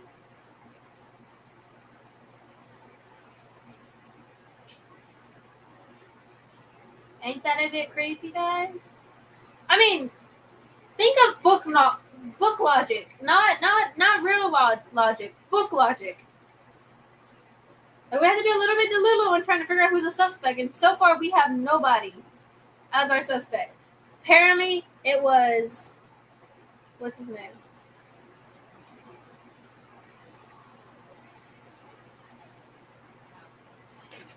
I mean, it's possible. I mean, it's possible, but like, you know, it's pretty possible. What YouTube has said is that, what if it's just trying to throw you off, and the killer is someone who we've met only once in the story? So, the only people that we met once in the story was Heister. It was, well, we didn't even meet him, but the Jackson lookalike double. Who else? We have Omar. Okay, yes. Pull the list of suspects right now. We have Omar. We have Jackson. We have Nash. I'm just naming names at this point. Suspect number one for me is Zane, though. So we have Nash, Zane, Omar, maybe Ruby. I think his name is Carter. Carter with a K. Or Caster. I forgot his name that quick. Carter. Let's see what else. Carter, Ruby, the lookalike Jackson. So that's 6 people possibly. Did I already say Nash? Nash, yeah, I already said him. Maybe Grace, but I don't think Grace would do that. I think, like, honestly, it's too obvious to be Nash. Like, if you think about it, it's too obvious. His dad's a killer, X, Y, and Z. He's ostracized. It has to be someone who's really close to the female character. Forget everyone else. Who's really close to the female character, who, because at the end of the day, this is book logic. This isn't real. I mean, it's like real life, but I don't think this is based off a true story. Going with book logic, anything around the female character, most likely there's something there. So for Zane to have as much book time as he has had so far and not be suspicious, I mean, of course, he's their friend. He's the friend, but like, how far are we in the book? We're only a quarter in the book. This is how much we're into the book, guys. Only a quarter in. So we have so much more opportunity to find other suspects. But, like, my theory is that it's Zane. It's not as obvious to someone who is reading the book, and it's not as obvious for Zane part. It's just like, okay, well, Zane, he's a childhood friend. He's trying to reconnect with Nash, X, Y, and Z. He sympathized with Nash, but to me, it's not as obvious. But it's like my senses is like going off. Like there's something wrong with Zane. He may not be the killer. Let me lay this out now. He may not be the killer, but there is something wrong with him. That anything dealing with him or to the main character, there's something up. So Any other theories? Or should we just go straight to chapter 9? Because we still got 3 more chapters.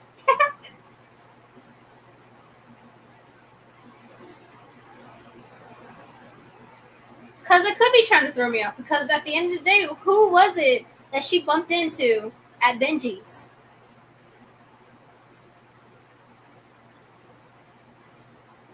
Right. Nash definitely will be unalive soon, and it will throw off the evidence board. Exactly my point. So we have some who say that it's Team Nash. I'm Team Zane.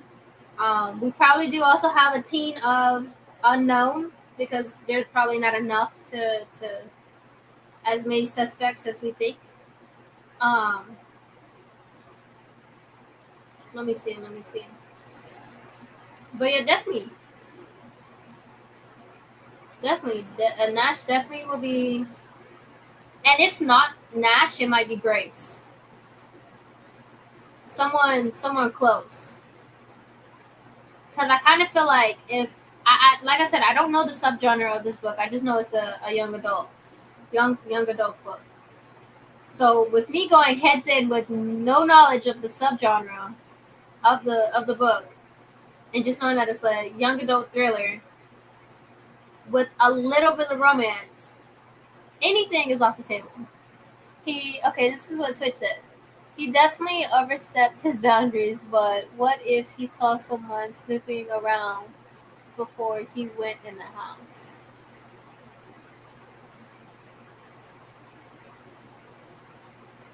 Went into what's her name? Penny's house? Because we got guys, we cannot forget. We do have a mess. We do have a random dude walking around in a zipped up hoodie with a white mask. Same as Jackson's motive. Because I still believe that Jackson is not the killer, and I kind of feel English, and I kind of believe that the real killer is still out on the streets. So I think, with that being said, I'm like curious on wanting to know like why they wait all the like they wait so long till Halloween to strike. That's my next question. Why they wait till Halloween to strike? Why they trying to pin up the Nash's family? Why they blamed Nash's dad? Of course, that question could be answered in itself. Nash's dad is a perfect scapegoat for any murderer. Lives outside of town, barely talks to people. Perfect scapegoat. Fits the model of a serial killer, low key. But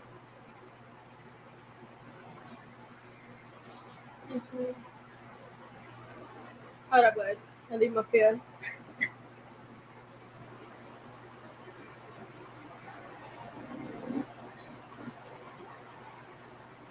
But yeah, okay. So that's what I theorize so far right now.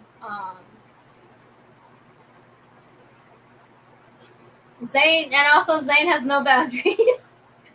Because my homeboy is touching her, like, bro, why are you putting your hands on her thigh? I mean, you quickly took it off, but still, like, just because you like her don't mean no. She turned you down, sir. Let me see. Okay, so I really feel like we should get like a little board, and I should put like suspects for each book. Maybe that's what I'll do. Yeah, maybe next time we go live, I have a suspect board for everyone. My suspect board, and then you guys give me your suspects and how you want to put it.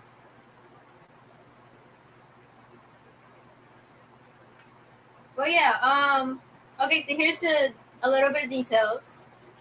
We have a masked person that actually followed Penny. Why in Halloween? Why on Halloween? If you call in a murder, the calls might go to prank calls and people walk around Really like Michael Myers on Halloween. That is true. That is true, but it's a small town. Meaning, I don't think they'll have that many prank calls. But that is still true. That's so true. Um, Let me see what else. We do have a masked person that followed Penny into Benji's and mysteriously walked away. That's when she heard the metal scraping. I still believe that there was someone up there behind her. Why is Nash? Oh, here's the number one question. Why is Nash staying away? He clearly told her, if you care about me or if you care to want to resolve us, come to Benji's. Like, of course, yeah, when I first was reading it, I was like rooting for him because, I needed that little pushback from him because it just seems so easy. And, she's so, I mean, she's of course still in love with him, but like,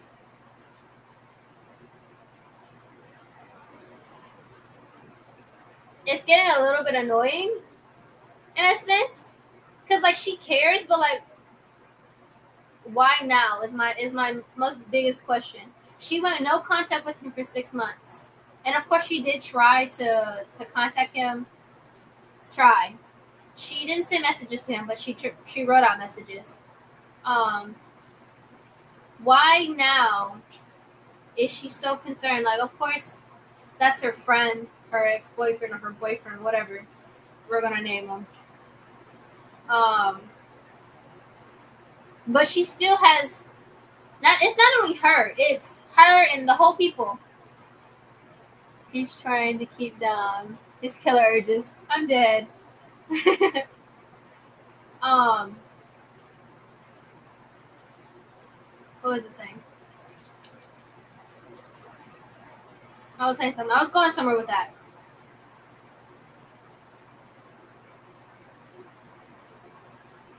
Yeah, okay, so like subconsciously, his whole friend group believes subconsciously in their brains, even though they said, "Oh yeah, you should be fine, X, Y, and Z," that he could be a killer or there's something wrong with him, like he could go that way. Because everywhere in the first 5 chapters, 6 chapters, and still in the chapter that we're on right now, I'm reading. Shouldn't you be glad? X, Y, and Z. Oh, is it him? X, Y, and Z. I want to know if Nash was here. Like it, like subconsciously doubting his belief, doubting his innocence. Only because he's the son's killer, not because he's given anyone a reason.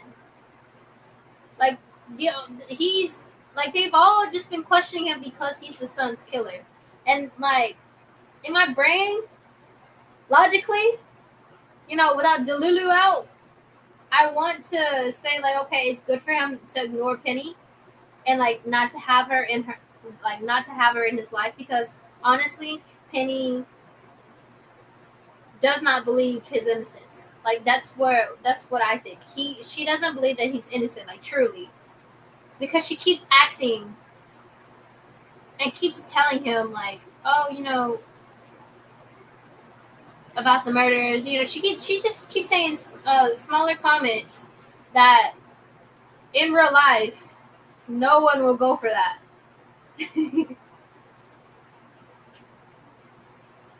But let me see what else.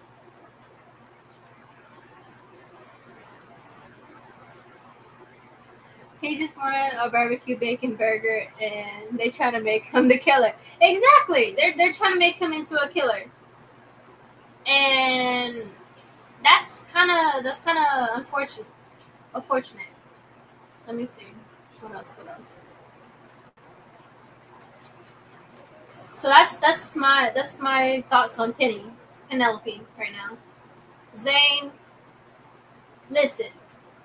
It's so ironically that he was 2 minutes away from Penny, called her at midnight, was checking her location at midnight, stared at her, locked the doors.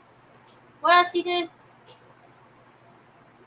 Oh, broke into her house. Because just because you have the key does not mean that you knew that she was going to be up. And not only that, you should have called. Like that doesn't mean that you're invited in because you have a spare key. I can make a copy of a key of anybody's house. That does not mean that it's my house to go into. Or someone could give me a key to their house. That does not mean that I'm going to like, oh yeah, okay, I'm just gonna pop in one day. No. You're supposed to text, call, be like, hey, I'm dropping through. So that's suspicious. What else did he do? How did he get downstairs in the theater so quickly? Who did Penelope bump into in the dark? That's all my thoughts really about Zane. And then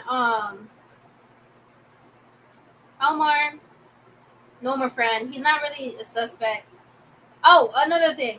If Penelope is his love interest, as he so on say, as the book says, why did he not go back up there to get Penny? Omar, he just seems like a normal friend. Addie, whatever her name is, Addie. Her real name is Adelia or Adelie or something like that. I've been changing everyone's names. So Addie, she just seems like she don't want no dealings with it. It's the same thing that I was talking about Penelope. She subconsciously thinks that Nash is the killer, or could be the killer, or could be involved, or something like that, and just doesn't say it to Penelope's face because that's her friend. I think her name was Betty Ruby. She is the popular girl.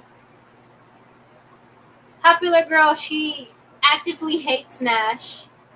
She covered and got semi-viral over Nash's dad's story of killing. Not only that, who is Grace's boyfriend? Like, I'm nosy at this point. Who is she? I mean, who is he? Like, why does he look so similar to her dad?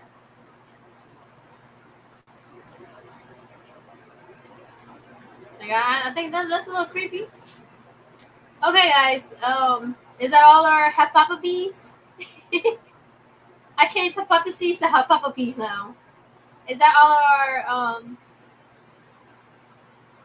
Is that all our theories right now?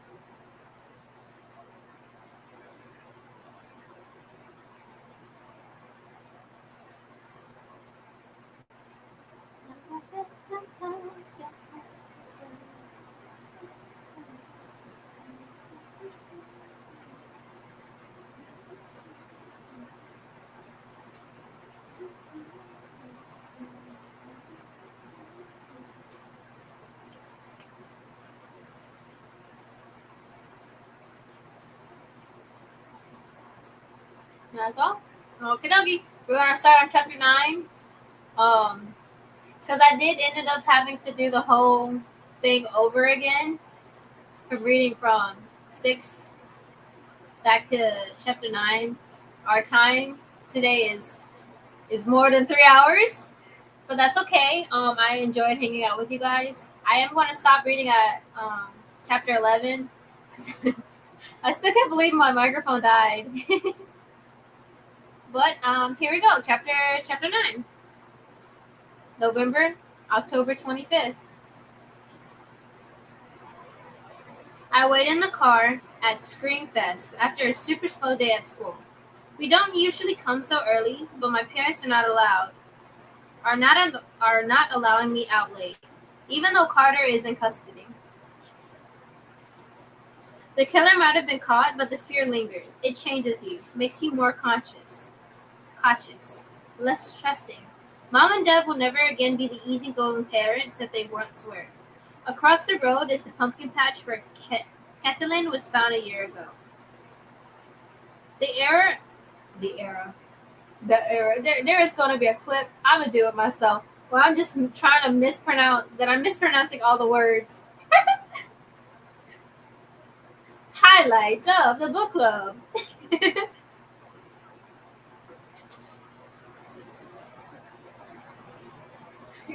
The area where her body was stuffed into a trash barrel has been cornered off. Cornered off. The trees were planted to replace the horror. The three birch trees are the only one in the massive field, so they stand out like a sore thumb, like a leafy arrow, pointing to the dump site. I wait for a minute as the small trees blow in the wind. The leaves have turned yellow and orange. A colorful puddle lies.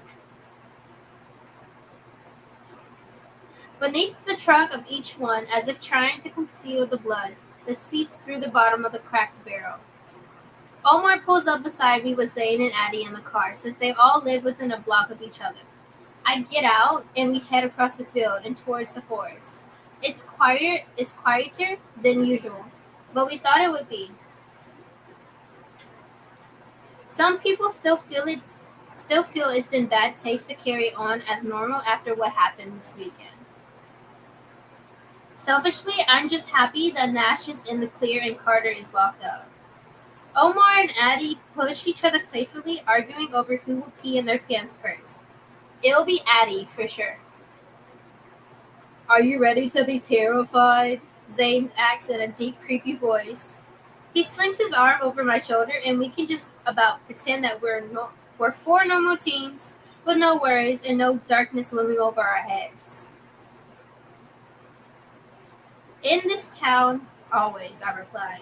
There's still some good here, Penny. Yeah, well, I can't wait for college. I'm getting out of here as soon as I can. There's too many memories. Oh, are we going to have a college arc?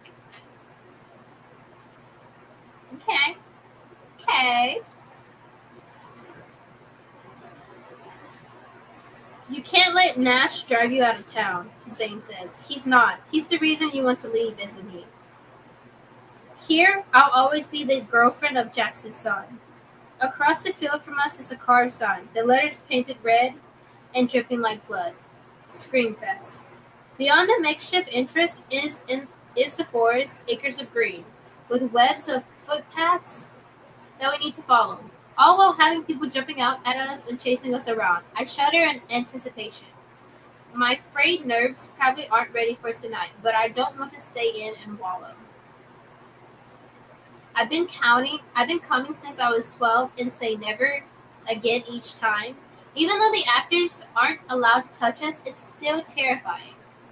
Pre-warning, I say. I'm going to cling to you like a spider monkey.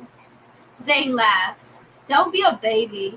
Not possible. The fear lingers in me too, a part of me now. Welcome to Screamfest, a tall guy with an electric blue mohawk and blue smile says. He has a sick, oozing scar painted on his face with with jagged flesh. That's so realistic it makes me queasy. Made me a little queasy reading it. Feel free to record or take photos, but no physical contact with an actor. Once you're in, you're in. So turn back now if you're a chicken. FYI, guys, I love stuff like this. So I remember this one time. A little bit of story time. A little bit. We'll get back to the book for a second. A little bit of story time. I think I was like 9, 10, 11, 12, one of those ages. It was one Halloween I had with my great cousins, or my cousins. And my mom never really allowed me to go trick-or-treating. She would just buy me a bag of candy because she didn't trust people, like door-to-door trick-or-treating is what I mean. I never did that. But I did do like main strip trick-or-treating. And at the end of the day, she always checked to make sure there was nothing inside the candies because growing up, there would be people putting stuff in the candy, like blades and all that. So that's why she ended up buying me like bags of candy. But past that, let's get to the goody part of the story. Me and my cousin, we're the same age. She's just born in January. Yeah, he's just born in January. and I was born in December. There is a haunted alleyway that me and my cousin wanted to go through. Mind you, this is the most kid-friendly alleyway ever. But I'm such a horror fanatic that I was so bored of like how kitty it looked. Mark my last words, right? I was so bored on how kitty it looked that me and my cousin would say out loud how boring it was. Like we would say it out loud, and the people that were out in the alley was hearing us, and I was like, "This is so boring, boring." Like I was doing that, right? I knew no better sense. um, and by the time we got to the end of the alleyway, just for us, morally made for me because I was the oldest of the group, and I was actually encouraging this behavior because it was me who started it. They had opened up the curtains with the stage, and guess who was there? Mind you guys, I don't know, some of you guys know me personally that are watching, and some of you guys don't really know me personally. The only person, scary movie wise, that I'm actually terrified of is The Grudge.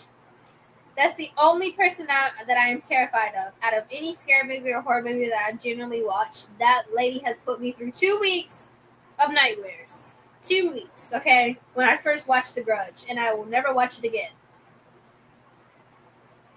That's the only thing that can like legitimately scare me to my bones. So they open up the curtains. There's this lady sitting on the chair with her hair like like The Grudge. And she was The Grudge. Giving context, she was The Grudge of that alleyway. They made her like they put her in a costume in The Grudge for us. I don't know how they knew that I was scared crap about that thing. So because we were saying it was so boring, they upped the intensity for us at the end. Mind you, I was with we're like little kids. We had like one of my cousins was like 6, the other one was like 7. Little kids. So why? Tell me why, guys. That I was so dumb to think that I'm just gonna walk out there, not scared. No. Right behind us was a big trash can, and this dude who had like a Jason mask on, of course, had had a bat, and he slammed the bat on the trash can, signaling the lady in the chair to get up. If at this time I was fully into track, so the next thought I had, I ran out. I legitimately ran out like I was getting chased for my life. I was the first one to the car. I was screaming, "Mom! Mom!" And my mom was like right behind me. Mind you, my mom at the time was wearing it was basically a pacemaker. My mom at the time was wearing a pacemaker, and when you wear a pacemaker, you're not supposed to laugh too hard or like just get too high energy. My mom running after us because we're running like me, Link. You wouldn't catch me nowhere. Like at that time, I was in my prime. So I got there really quick. The car, it was hilarious. My mom died laughing at me. My stepdad died laughing at me. My mom is laughing, and she's getting shocked by the pacemaker because her heart is going up so quick because she saw us. And I was like, I told my cousins, I'm like, we did say it was boring, but that don't give them the right to scare us like that. But yeah, I asked for it. I asked for it. I was being a little menace, and I fully asked for it. So, piece of advice for everyone. Please do not go into any haunted place of attractions. Haunted alleys, none of that. Calling that is boring because they will up the intensity. For you. It's just for you. Because after that, I had a couple friends go after me go after us. And they walked in. They're like, "What do you mean? What lady in the chair?" They legitimately asked me what lady in the chair, and I'm like, so this was just for me. We're gonna find out. Yeah, definitely. Now on the same street, on the same strip, there was like a movie theater, old movie theater, and they had turned that into an attraction. Mind you, like I said again, I don't really get scared, so I went through that twice, just for content.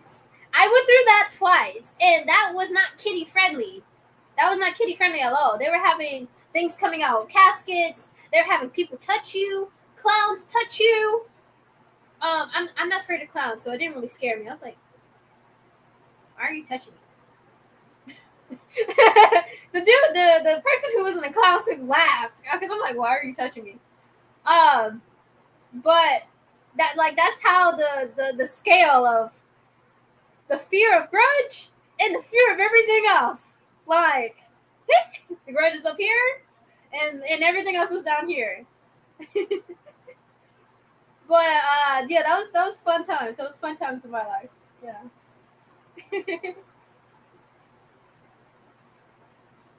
I remember candy canes. The candy corns used to be my favorite candies too. Yeah. Okay, back to the book now.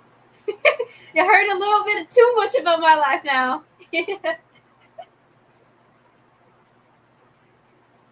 Okay, where were we?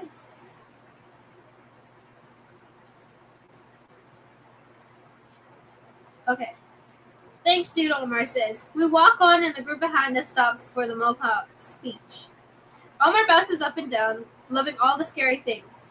He's a horror. He's a horror fanatical. The murder is not putting him off watching scary movies. All I can think about when I see someone killed on screen is how Mac, Catalin, Chelsea, Brody, and Gia must have felt. And now Noah. The forest is too dark with only enough lights hanging from trees or shining up from them to be able to see where we're going. Bats and webs hanging from branches everywhere. This way, Omar says, swinging left and leading us to somewhere. Last year, we spent almost 2 hours in the forest. My throat hurt for days after, but it was a lot of fun. Well, it was fun once we reached the end. I'm determined to enjoy tonight. The temperature drops about 30 degrees as we walk deeper into the forest. Twigs crunch under my feet somewhere in the distance. A muffled screams fill the air. Now, this is a perfect scene for someone else to be killed inside the forest. This is a perfect scene. Now, if I'm not mistaken, I actually read a different book, where there was actually a baby, I want to say a baby dog. Like, it was a haunted house. Like, you know, the mirrors, the haunted mirrors thingies, so House of Mirrors or whatever it's called. The scene in the book was that it was a stalker romance. Was it Hunting Galeen? I don't know. It was one of those books that I read. It was a stalker romance, though. The stalker male lead was stalking his female lead because he was trying to make sure that I think the senator got eyes on him, that got eyes on her, that he wouldn't try to sell her off, like sex traffic her. And in the midst of that, while the senator tried to like section her, the female lead, and the other lady, her friend, off, there's this crazy clown chick, you know. That's what the book said. That's not what I say. That's what the book called her. She had like a clown makeup and like a baby doll thing. It was really cute for the context. That the stalker had told her that they were bad men and that she locked him up. Long story short, because I do not want to get this. I don't want this video to get taken down. um, the stalker ended up using her as a scapegoat, and she ended up going to the asylum. Anyway.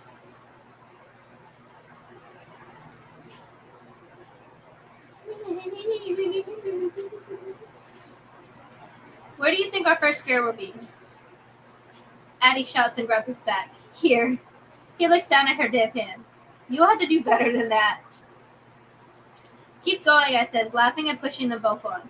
Wind blows gently through the trees, sweeping my hair into my face. I tuck it behind my ear and follow Omar sticking close. As my friends because although the actors don't touch, they do get right in your face.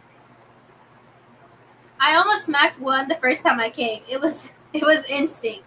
But I thankfully managed to stop myself before I got kicked out. The path bends and forks off into different... Now think about it. I'm getting a little sidetracked, guys. I'm sorry. I wonder if there's any haunted attractions. I'll do research on it.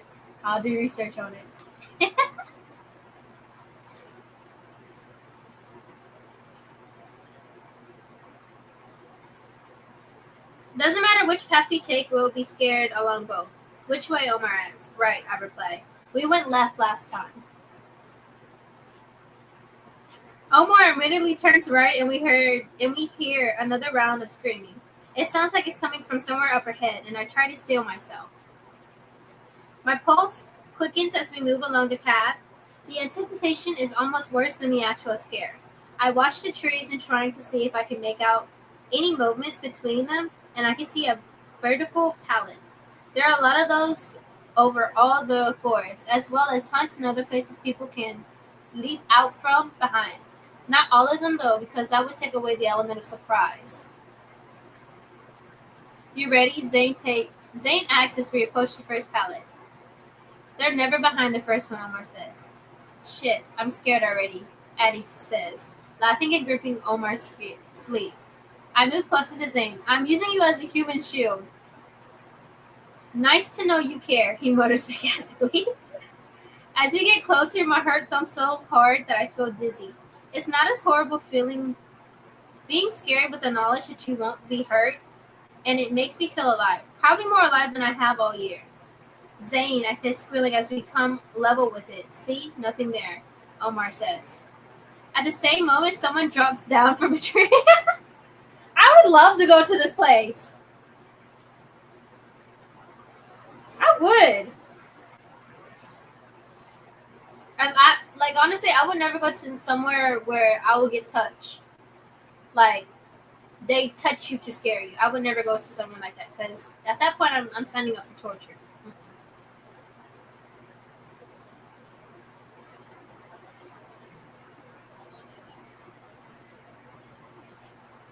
At the same moment, someone drops down from a tree in front of us. He dresses head to toe in camo gear and has fake blood dripping down his head and wild yellow lenses in his eyes. I scream, jumping backwards, almost pulling Zane to the ground with me. He catches me as we tumble. His shouts turn into a laugh, and so does mine. Jesus, dude, Zane says. What the hell was that? Since when do you scale trees? Omar acts, chuckling as the guy climbs the tree again for the next group. Addie grabs my hand, pulling me along.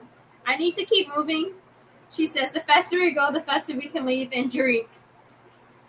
Punch at the end. I'm getting the biggest corn dog and cotton candy they sell. Always thinking of your stomach, Addie. I like it, Omar says. Food settles my stomach, she argues. We move on, following the sounds of screams echoing around the forest. What the hell is that? I ask. I look up ahead and see shadows moving around between trees. They'll never win a game of hide and seek, Zane says. If it's a bunch of clowns, I am out of here, I tell them. Hello? Omar calls, like an idiot. What are you doing? The horrible little creatures come more sharply into view as we get closer. And they're not little. They're fully grown men, cloaked in black with white masks. Oh, snap. Hold up. My stomach dropped. What the hell? It's not the same mask, Sage says, noticing the similarity to the one Jackson wore while on his killing spree. Still, talk about dancing close to the line, Addie says. I hope none of the victims' families are here. I look up at Zane. He got his poker face on. No way of telling if he's upset about this, but he does smile at me, making sure I'm okay, like always. Shall we keep going? I ask. Yeah, we already seen them. How scary can they be? Addie says. Their moments are creepy, I say as we approach. They walk with their... Ooh. Ooh. Sorry, guys. Had a little chill from just reading that line. Cause like I'm a visual reader, so I'm like visualing everything in my brain right now. Like this is more like one of the main reasons why I would probably 9 times out of 10 will prefer a book over a movie, because books are most mainly my movies. And not only that, books are always better than the movies anyway. They walk with their knees slightly bent, fingers spread, jerking their heads and arms as we get closer. I can hear hissing. Goosebumps break out over my arms as another long hiss whistles from one of the figures in the trees. We're surrounded by them now. Dozens of creepy figures in the trees. Oh, dozens of creepy figures on either side of us. We're almost past them when suddenly they leap into the pathway and wail. Ooh. I scream, holding my hands over my face. This is all pretend, this is all pretend, this is all pretend. Menacing laughter blasts from the speaker in the trees. I wonder, the people who actually work at those, sorry to break the scenery, but I wonder, the people who like work at the haunted houses, how much do they like get a kick out of seeing people scream? Because honestly, I could not have that job. I could be in the haunted house, but I couldn't have that job.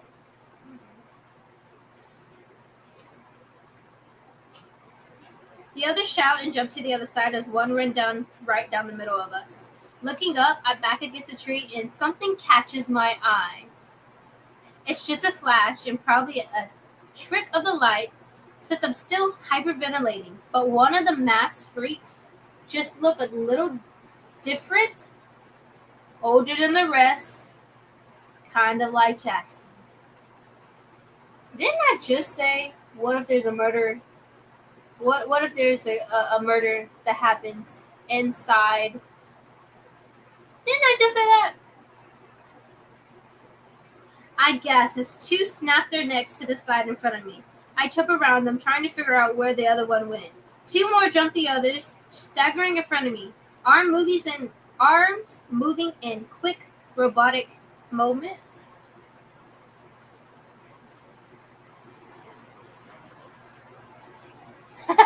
I've seen one scare actor on TikTok. She likes it, but feels bad about it afterwards. She actually had to calm someone down because they were absolutely terrified. Yeah, I couldn't. Cause I'm too bad. What's it called? I empathize too much with people. So if I see someone crying, I'll cry.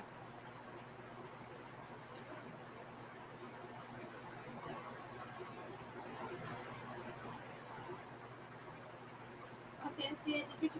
Turning around, I search for that mask. I feel dizzy as I try to see through trees to find out if I'm imagining things. I want to get the hell out of here right now. 6 people surround me, turning around and dipping between trees and jumping out again. Dull lights flashes rapidly. Zay! I shout. You know what's hilarious?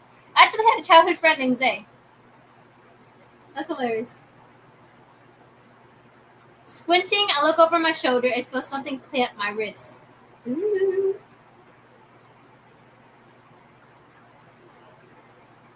I spin around. Two of them step towards me, stopping inches away from my face. Shouting out, I step back. I'm sure I see Jackson's mask again. This time by the pallet on the other side of the path. The side I'm on. The side where I was just grabbed. I do a double take as Addie calls my name, but when I look back at the pallet, he's gone. Now please tell me that this is not like I'm full in support that it's not Nash.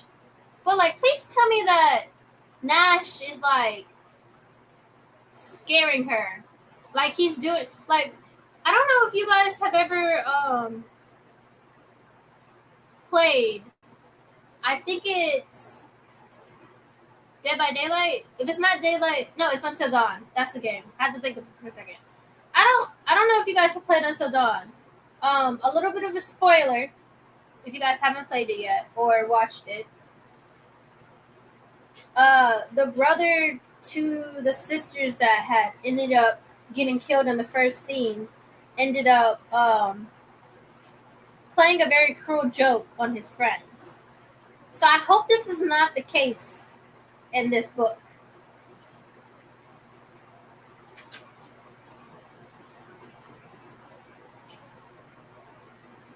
Okay. Penny, come on, run! Omar says, grabbing my hands and taking off. He jerks my arm and I run after him. Through the creepy people, dodging a few, I keep my eyes down low and let Omar lead the way. Addie and Zane foot stump behind us, along with at least a few more that definitely aren't ours.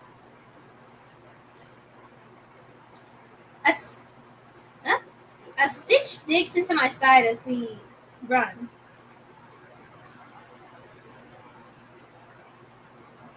A stitch digs into my side as we run. Okay. It's not long before the other footprints disappear and it's just the four of us again.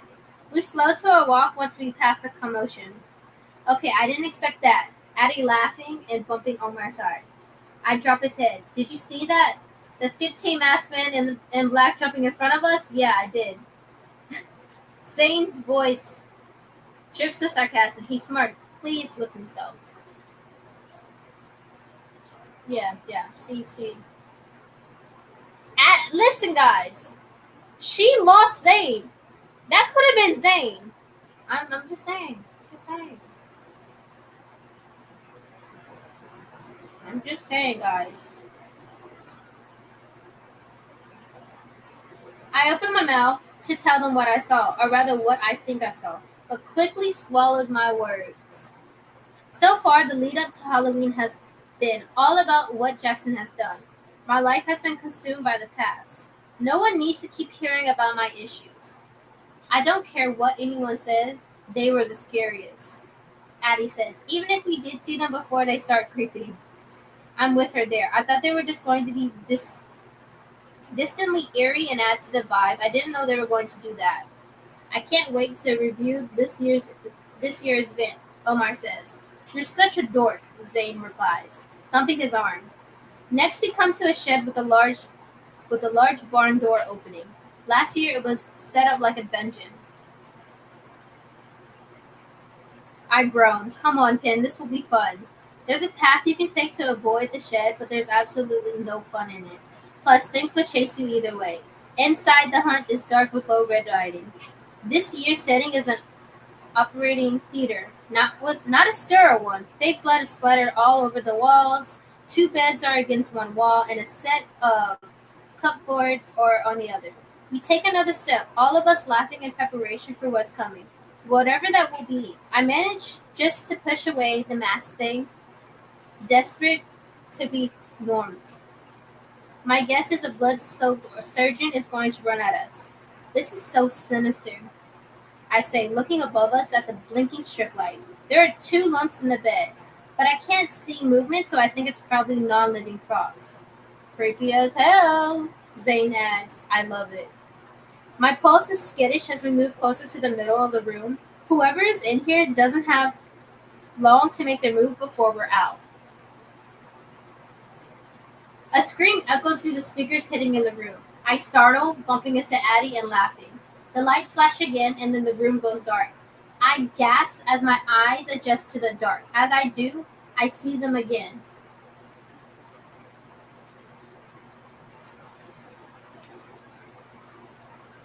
Okay, wait, pause. Here's a theory. Here's a quick theory. Maybe this is all in her mind. Oh, sorry, Twitch. You guys can't see me. Maybe this is a psychological thing. Maybe this is all in her mind. You guys think?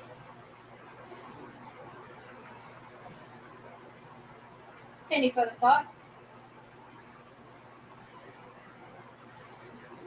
As I do, I see them again. The person in black wearing the Jackson look-alike mask. There, I said, pointing outside the door. What is it?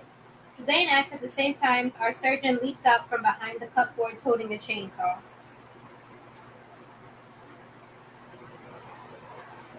He cackles menacingly, and a shrill laugh sends down my spine. We run out of the barn to the artificial sound of a chainsaw gaining on us. I pant as we stop along the path. The shed way in the distance. I hear another scream as someone else goes inside. We break into laughter. Why do we keep coming back every year? Addie laughs. Fun, Omar replies, slinging an arm over her shoulder and mine. I think we're supposed to head this way. He guides us to the left through gnarly trees with branches that look like bony fingers, like they could reach out and grab us. I cross my arms as we approach a bunker, a sign I saw reading, enter 2 by 2 if you dare. Nope, I say, focus. 4 sounds good to me. 4 sounds good to me. Come on, little chicken, I'll go with you. Omar says, Zane and Addie first. You suck. Addie says, pushing Omar and laughing as Zane holds the door open for her. A bunker. You're not usually a baby pin. What's going on? Not the same after you find a dead body. Noah's killer was caught. We're perfectly fine. Besides, the people here aren't allowed to touch you. Nothing is going to happen, so chill, girl. Sir, she got touched by the Jackson lookalike. So, run that back through us again? Yeah, I know all about that, but I'm still scared. You talked to anyone about finding Noah? I shake my head, jumping as Addie screams from inside the bunker. The sound echoes, bouncing off the walls. Then I hear a mechanical wiring noise. No idea what it could be. No, but my parents are pushing for therapy. I'll go soon. Is it quieter here this year? Definitely, not surprising. My parents were so close to not letting me come. He shudders. They've gone overprotective. It's doing my head in. My parents says this town isn't safe as it was. Now there's been another murderer. Yeah, well, they're not wrong. My dad got a gun last year. Do you have pepper spray? He rolls his eyes. Left it in a drawer, but they gave me some. Mine's in my pocket. Town on edge. Cops are hiring more officers. Mayor's having more cameras inside. Brighter bulbs are going in the streetlights. My parents can barely talk about anything else. Did you know how house prices has fallen again? Heard my parents talking about it. Yeah, well, no one wants to live in Murderville, I muttered. The door to the bunker flies open, and Addie tugs Zane out. You are going to pee your pants, Penny, she says, laughing and flattening her hair, pulling a leaf out. Great. Omar takes my hand and I cling to him. The bunker doesn't look that big, about 20 square feet, big enough for more than 2 at a time. So this has nothing to do with space. Inside is a pitch black and so silent. I can hear my breathing. Omar chuckles from beside me. Do not go anywhere, I tell him. This is creepy, he replies, wrapping an arm around me so we don't get separated. Gasping, I curl into Omar's side as a buster of wind hits me like a ghost, passing through my body. Omar and I laugh after the shock and spin to the direction of the wind. What was that? I asked. It felt like It felt like my dad's leaf blower when he's obsessed with cleaning the yard and irritating me. Listen, he whispers. I hold my breath and look around the room, trying to see whatever it is he heard. My eyes adjust and I can see the outline of what appears to be trees. The room smells. The room smells plastic and kind of musty, so I think they're artificial. Omar, is someone over there? I whisper, pointing. Where? My heart thumps hard as Omar pulls me a step deeper into the bunker. What are we supposed to do here? Just survive? There, I shout at the same time. White morph soups leap up from every corner of the room. Omar and I shout, grab each other harder. The suits disappear. The suits disappear back into the ground as if they really are ghosts. They were real, not holograms. But where did they go? Ghosts, I say. Do we just stand here and wait for them to jump again? My question is answered in the worst way. Ghosts of wind hit us like an assault. I half scream and half laugh. While Omar and I huddle in the middle of the bunker, the morph suited people jump up again, leaping around the room in sideways, crab-like jumps. They don't move like ghosts. Omar says that gusts after gusts of air whacks into us. I turn around, following as I move. Then the moment suddenly changed. Instead of jumping sideways, they jump forward and land in front of us. See, this will be another instance where I'm out the toe. I'm out the toe. Down the street, down the alley, you can see me. I'm under the car. Okay.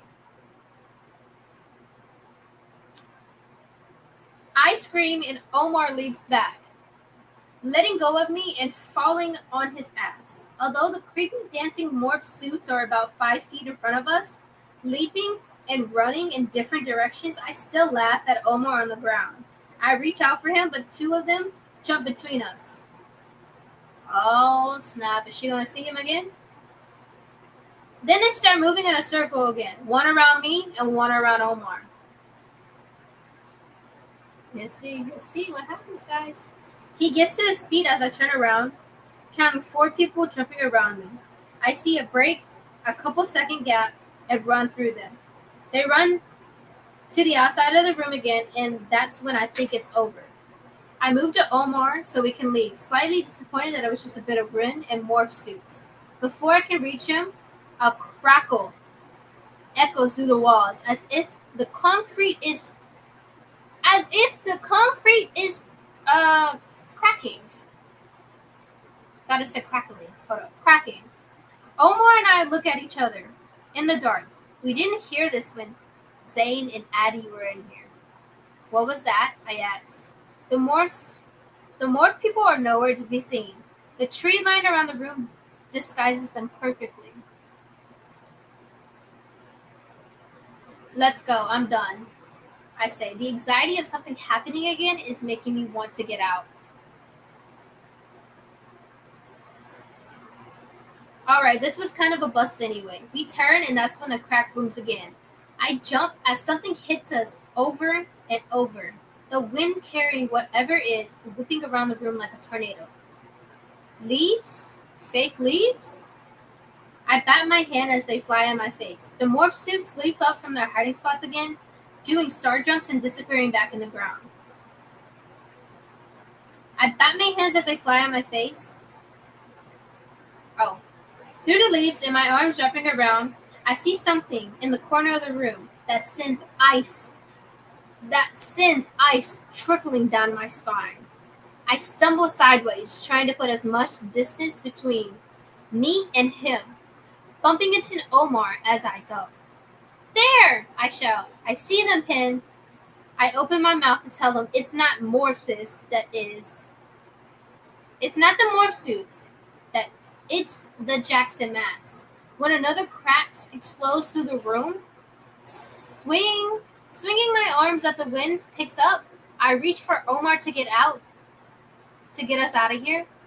When I look back, the mask is gone. Where the hell is he?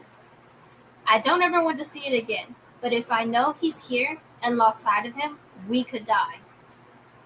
Omar! I shout, spinning around, my eyes pickling out blurs of white as feather-like leaves blow into my eyes. My stomach turns upside down. Well, he tucks his head against my shoulder and laughs. I love this room. I push him towards the door. Well, I don't. We need to get out. I push him towards the door, which turns out to be a wall. Oh, over the other side of the room is another break in the tree line, and that must be where the door is. I look over my shoulder to the corner where the mask was. A scream dies in my throat as I see it again. It's a flash as he ducks down, but he was there. Grabbing Omar, I run forward, dragging him behind me. I don't look at anything but the outline of the door in front of us. Running too fast, I trip and slam into the door. Omar laughs, saying, "Easy." My mind trembles around the handle. I look back as I shove the door open, seeing the morph suits duck down.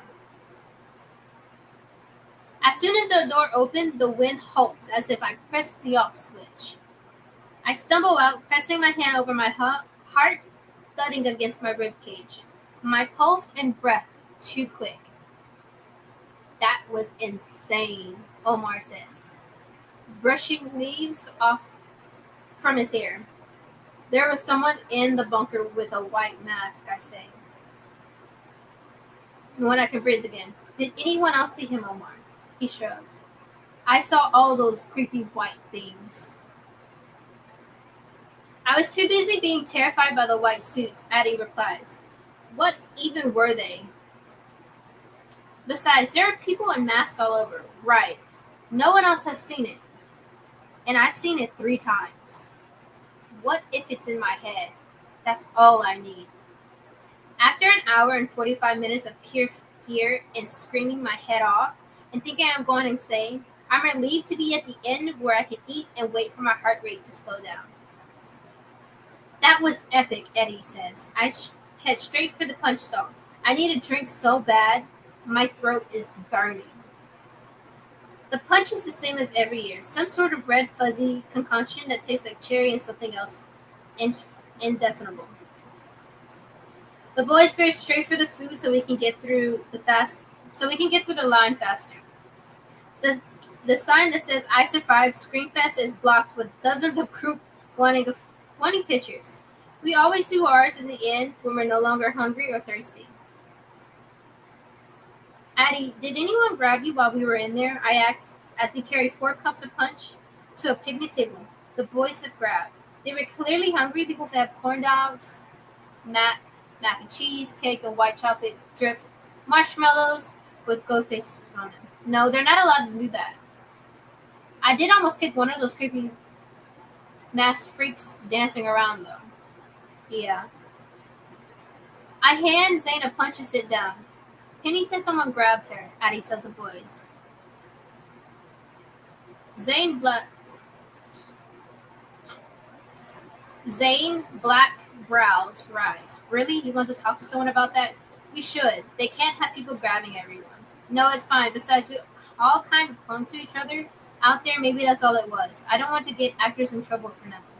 Maybe. I think I clawed Omar a few times. He held up his hands where there are 3 scratches. You think? I sit, uneasy, listening to them buzzing. I was definitely grabbed, and I wasn't imagining the Jackson looking-like. Not this time, or in the street the other night. There might not be a copycat killer, but someone out there is running around dressing like him. But why? We're at chapter 10, guys.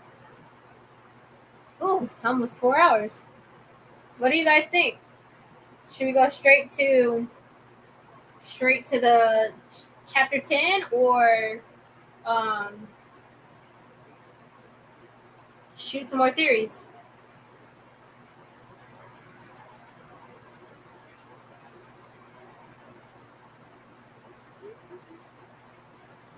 hurt, Loki. You don't think it would hurt, but a little. Probably looked like a frat boy when I did that.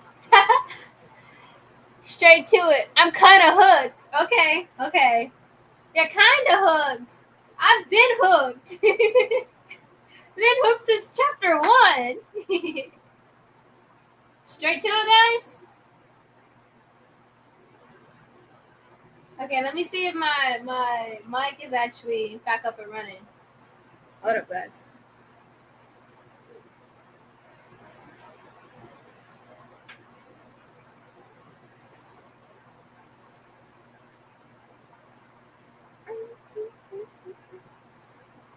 Yeah, that one's completely dead.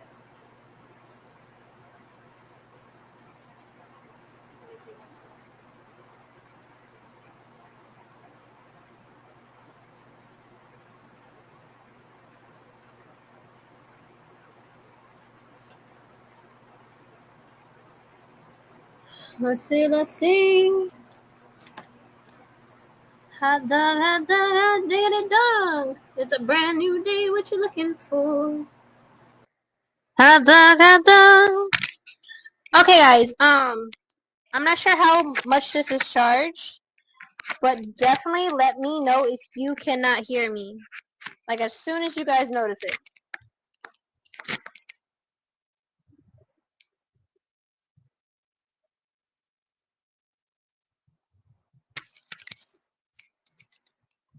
Okay.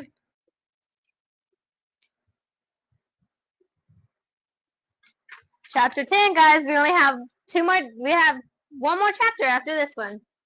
And then that's it for tonight. Tuesday, October 26th. Okay, I had to make sure. I spent nearly all of last night stressing and wondering whether it's a good idea to give Nash and Grace a heads up that someone is in their daddy's mask, is wandering around town and joining in at Screamfest. Can't see them reacting too well to the news. Whoever it is, they're seriously shameless. I've seen the Jackson lookalike twice now, so it's only a matter of time before someone else does. If that someone is a cop, whoever is playing dress up is in big trouble. There are about 10 people in my class. I can think of who would do something tasteless like that. Ruby, top of the list.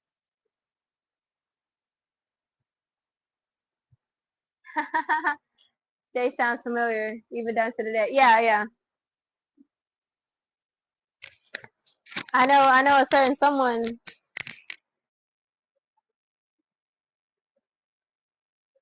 Let's see if there is a murder that happens. Ruby, top of the list. I drag myself along the hallway and open my locker. I'm half asleep still as I take my book to first period, wishing I would head back to bed. My legs are heavy, eyes blinking slow. If my parents were home, I would pretend I was sick and stayed home.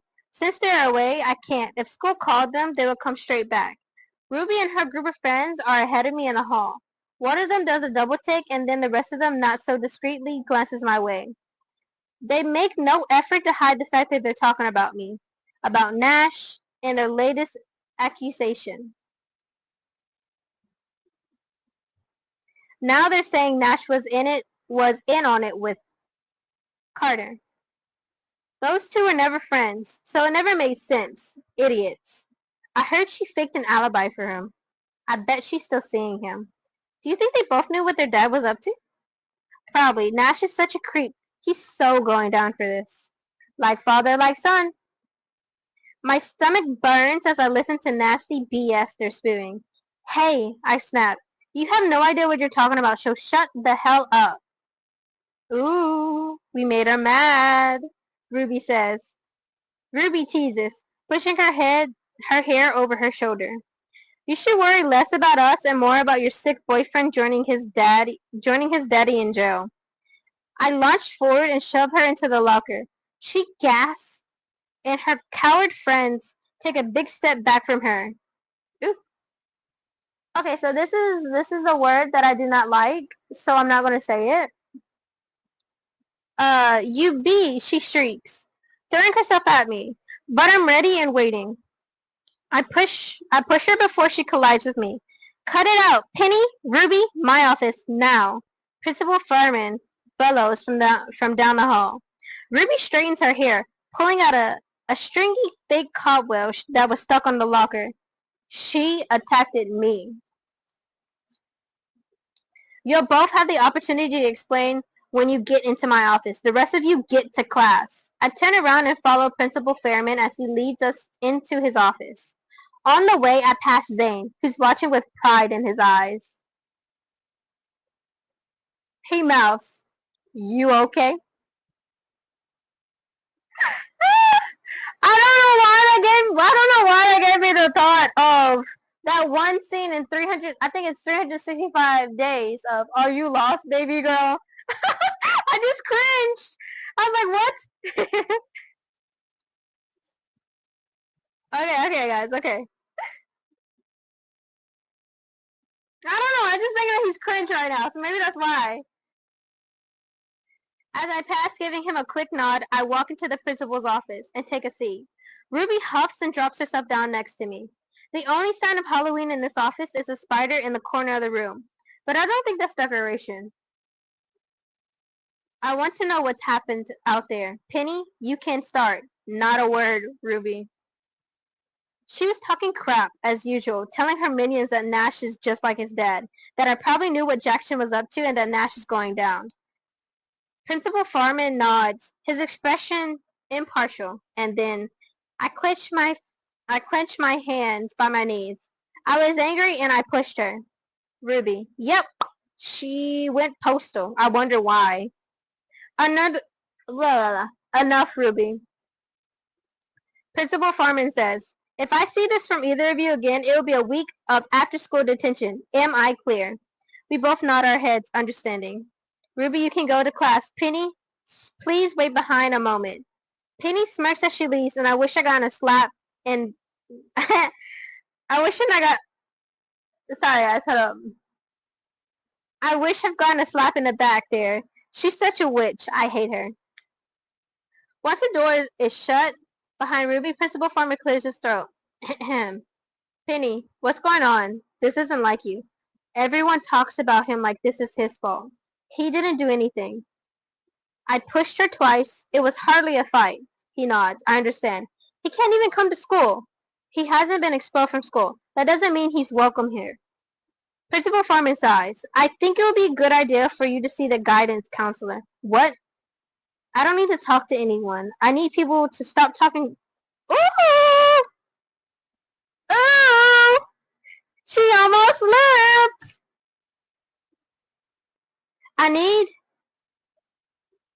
I don't need to talk to anyone. I need people to stop talking trash about my what? Homegirl, that's your ex-boyfriend right now. About Nash. I've been keeping an eye on you for a while, Penny, and it appears that you're struggling. My grades haven't slipped. It's not your grades I'm worried about. You no longer take part in drama. You dropped your music lessons. I've had music lessons outside school, which I've also stopped attending, but he doesn't need to know that. You no longer work on the paper, and you've quit track. I had too many activities, I say, and sound defenses even to my own dears. We've always advised students to only take on what they can manage, of course. But you used to do all of those extracurriculums activities and still maintain high grades. In the last 6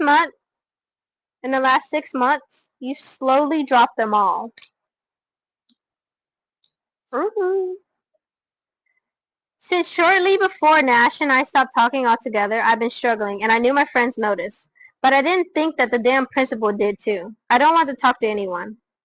All right. You know where Miss Chin is if you need her. Please ask for help when you're ready. I chew on my lips, wishing I could make a run for the door and not get in trouble. I will. Are you going to tell my parents about the thing with Ruby? No, I believe it's already... I believe it's already been dealt with, and it won't happen again, he replies. His voice stern. A promise that he will absolutely not do me any favors again. It won't. I can't believe I let her get to me. Yeah, you kinda did, girl. Can't believe that too.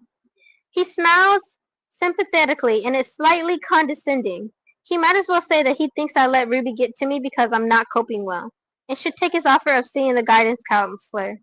Can I go to class now? Of course, my door is always open, Penny. I duck my head as I get up and mutter, thanks. Outside his office, I take a breath and try to stop myself from hyperventilating. I thought I was managing things better than I thought I was managing things better than that. I thought I was on top of it. Giving up drama club was such a mistake. I'm late to my first class, but Miss Williams knows why.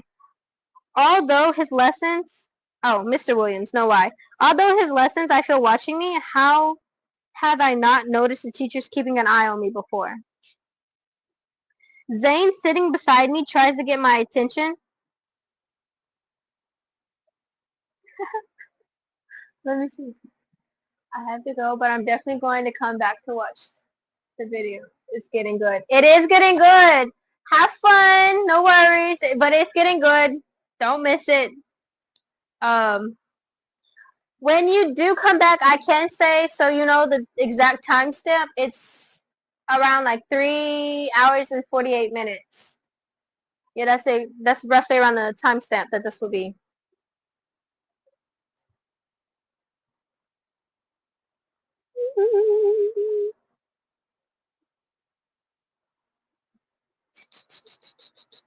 Okay. Zane sitting beside me. Let's see. Okay. I can't think of anything but how I'm going to get the teachers off my back. Pretend to my friends that I'm okay, deal with the anniversary of the murders, and figure out what's going on with Nash. You're going to talk to me soon, right? Zane misters. No. Pen, smirking, I say. After class. I can't afford to be anything other than a perfect student right now, or I'll be forced into Miss Chin's chair and asked to talk about my feelings. But that won't help me.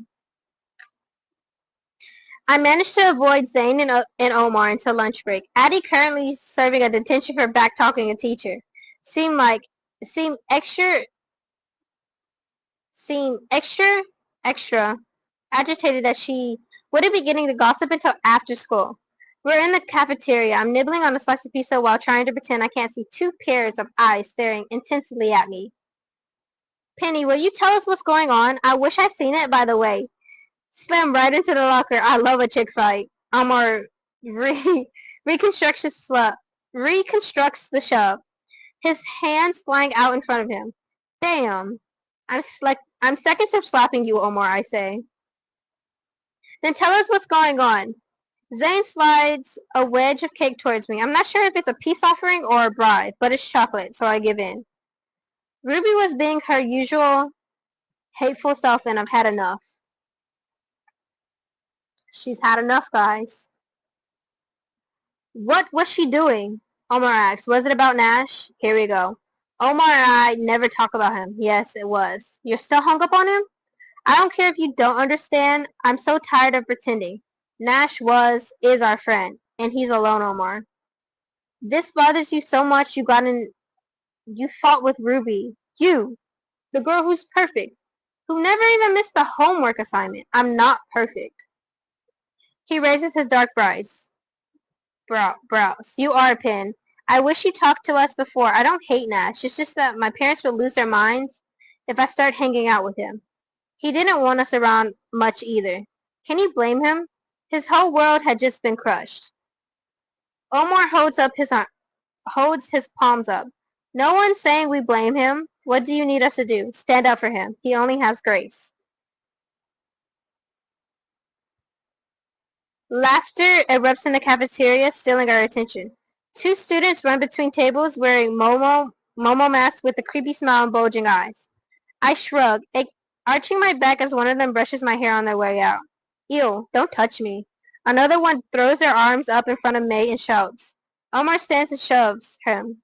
Leave her alone, dude. I don't know if you recognize him, but with a full mask on and genetic clothing, it's impossible for me to tell. They run off, They run off, laughing as two teachers try to get them to stop. You okay? Ew. Let me see.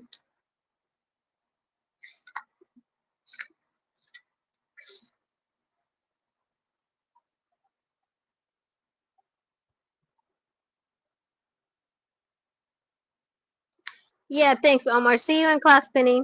Very chivalrous. I'm so proud of you. Zane pinches Omar's cheek. Shut up, he turns to me. We've got your back on the Nash thing, Pin. Thanks. I take a sip of water. You're being real quiet, Zane. I think we've been over it enough. Omar whacks Zane's arm. Wait, you talked about this stuff? Zane dodges his arm. He's a friend. But I act, sensing a new hesitation in Zane. But he stood you up and left you alone outside the theater in the middle of the night, and he was in town when Noah was discovered. Whoa, what the hell is this? Omar asks, shooing away someone trying to sit at our table. He stood you up? Damn, girl. You're still sneaking out with him? No, not in about 5 months. This is the first time we were supposed to meet at Benji's, and he didn't show. So Zane isn't the one who had the nose. No, that was me, I admit. Zane gave me a ride home. You called him and not me? Ouch. I didn't call him. He stalked me. I did not stalk you. I knew you were probably doing something stupid, so I checked your location, and I was right. Omar looks between us with open mouth, trying to keep up. I think he's also a bit irritated that we didn't tell him sooner. Jeez, guys, I need you to catch me up. So I did. For the next 30 minutes, we filled Omar in on everything that happened. We discovered how to help Nash. Then we draw breadsticks that Omar was supposed to have for lunch to see who gets the shorter one. Zane gets to fill Addie in. Hey, Zane says, nudging my arm as I stare into space. I'm sitting on the bench in the school parking lot, bundled up against the brisk air. The day dragged on despite everything that went on. Hi. You coming? It's pumpkin patch time.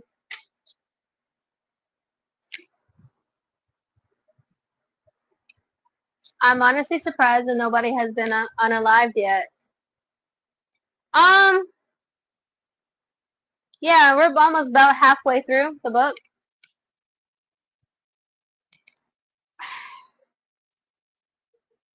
Because I don't know the subgenre of this book, I really kind of believe that it's in her brain. Nash is taking his time. Whatever. Zane's taking his time trying to convince our girl that he's all dilly dally. But yeah, we're halfway through the book. I don't believe there's going to be another murder. I don't think any of the main characters are going to get murdered, honestly. Um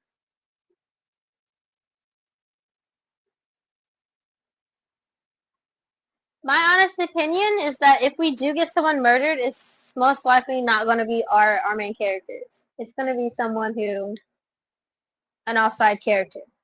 Cuz I feel like she's building up so much. Now think about it. Yeah, Natasha. I have to remember if the author is a female. Yes. She's building so much up story building wise that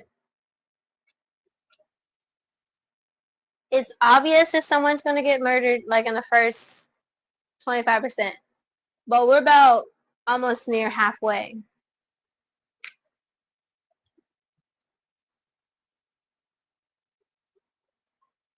Just waiting for Addie. She's talking to Mr. Kelty about her lunchtime detention. He wanted an apology for how she's spoken to him apparently. He rolls his eyes. All right, I'm going to run home quickly first, so I'll meet you there. See? Why is he going home? I'm just suspicious of him. Completely.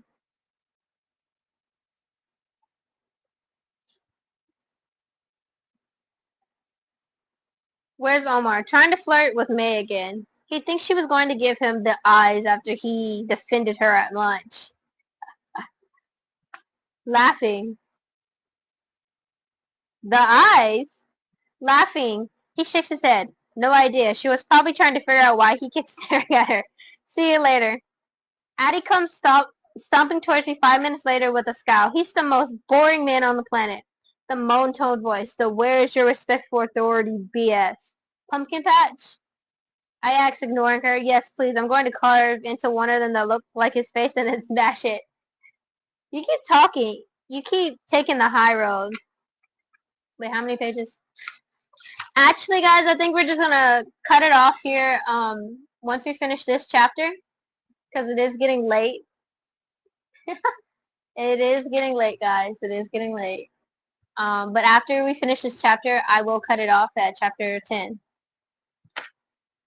We drive from school to the pumpkin patch and join a short queue of cars pulling onto the field.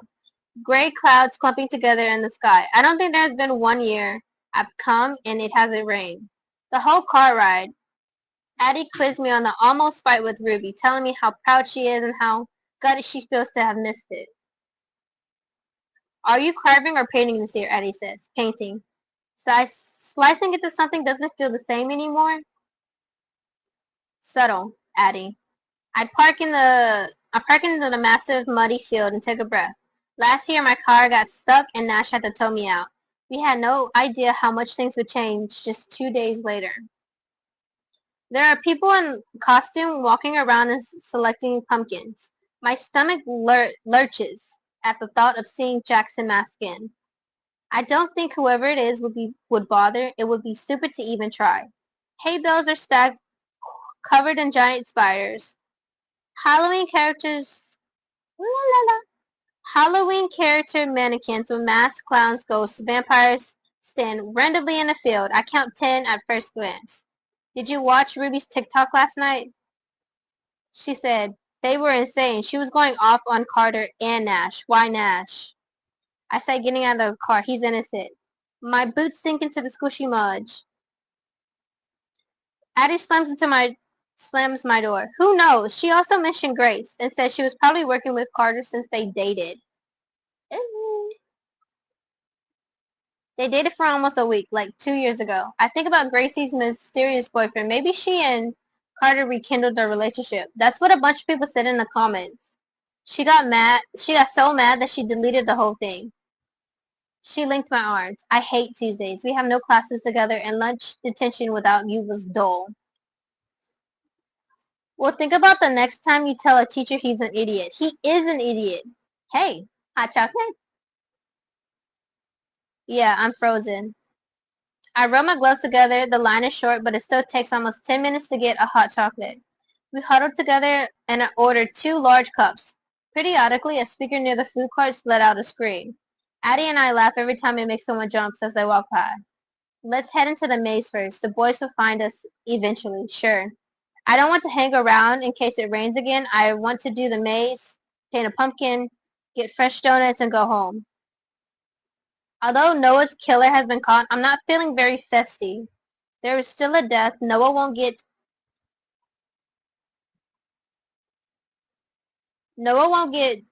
to carve a pumpkin or even eat a bunch of candy. Oh my god, Penny, look.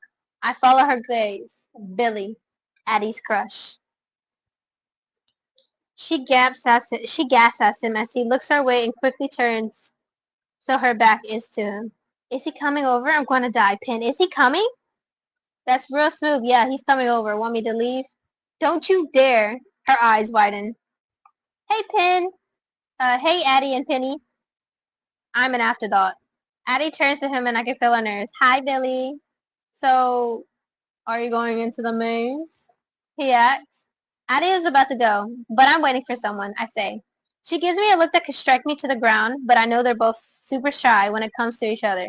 That means she really likes him because she's not a reserved person, usually. Want to head in now? Billy asks. Her cheeks turn red as she nods in agreement. Have fun, I say, smiling. She'll kill me later if they spend the whole time in awkward silence. I watch them go in and wait 2 minutes before giving in myself. Corn stretches high above my head as I walk. The maze is always huge. Is there going to be a dead body in the maze? In the maze, guys? Ignoring the lonely feeling of doing this by myself, I take a right and jump as I come face to face with the clown mannequin. Not cool. I've hit a dead end. This is definitely not as fun without my friends. We'll be chatting, laughing, and messing around. Omar will be leading, pretending that he knew where to go, and Eddie and Zane would tease him relentlessly each time we took a wrong turn.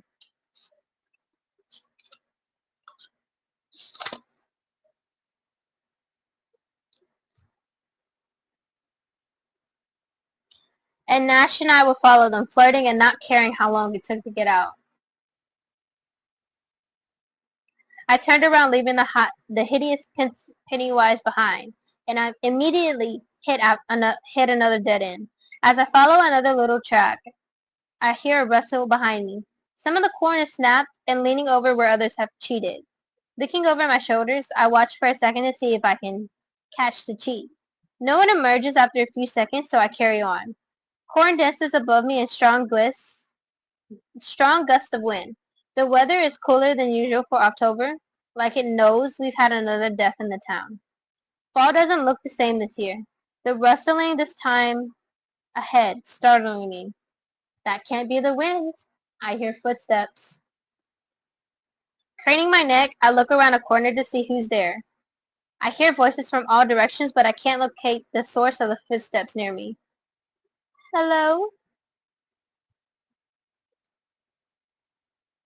Explain to me, y'all. Why they all shout out? Hello. Like as if someone's gonna say hello back. I call out, patting the mannequins beside me. It's a dead end this way. Only me and a Dracula here. They're not replying. Crap. My heart thuds loud as footprints crunch and cord bends down in front of me as if someone's pushing it. Oh! Oh! Guys, guess who popped up? Our favorite! Nash! I jump back as Nash walks through the makeshift wall. Oh my god. His eyes locked on mine and he freezes for a second. He's not here to see me then. The look of surprise on his face tells me he's a sellout. Tells me everything I need to know. He wishes he's taken another route or not come at all. My jaw falls open and I look around. Nash, what are you doing here? Walking around the maze like every year. Nothing is the same this year. We at least had a little bit of Halloween last year. Now we had nothing. I rush to ask him my questions before he can run to the other direction. Are you okay? You didn't meet me. Zane and I were worried. He scowls, eyes narrowing, and throws his hands behind his back. I take a second to try to think what happened between me driving him home and him standing me up. Were you? Yes, I step closer and he visibly stiffens, not wanting me near him. It's night and day compared to when he willingly climbed into my car. What's going on? I'm so lost here. I know things are weird between us, but I thought we were going to talk about that. I was waiting outside Benji's tonight. Why didn't you show? Uh-oh. Seems like there's some miscommunication going on. I thought we were going to talk about that. Why didn't I show? Are you serious, Penny? Yes, I'm serious. What's going on? I have no idea what you're talking about. He goes to turn away, but I block him, try to ignore the sting as he takes a step back like I could shock him if I got too close.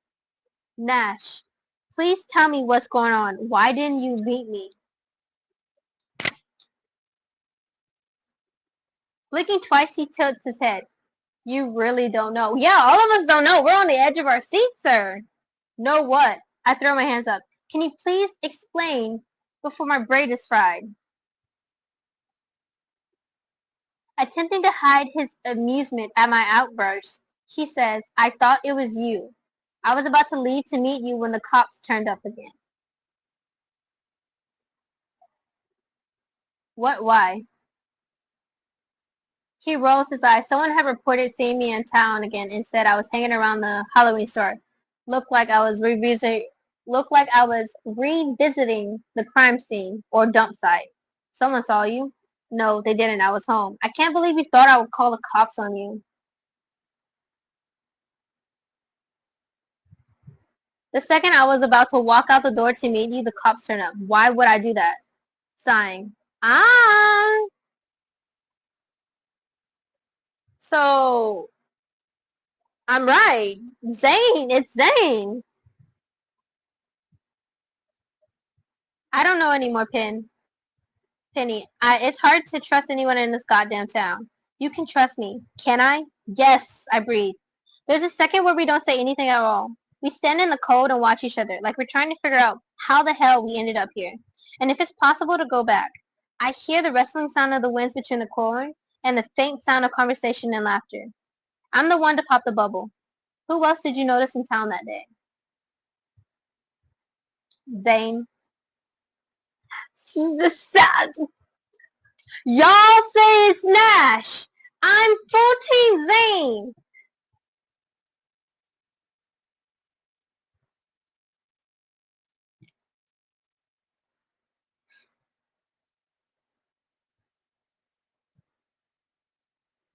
And y'all still don't think it's Zane? Okay. He wouldn't call the cops. He for surely would. 100% would. Nash scratches his neck. Someone did, Penny. Most people in town hurt me, so it could be anyone. Ruby was doing these TikToks. I tell him, yeah, I was tagged. I went. What kind of asshole tags someone in a video hating on them? Ugh, I hate her. Shrugging it off as if nothing really bothers him, he looks up at the sky. It's going to rain. Nash, how are you really? You should get going. No, not yet. Talk to me. He looks back. He looks back at me and asks, "What do you want, Penny? With me?" She wants her man back, but she can't have you because she's so up. She's so up in her head about how other people think.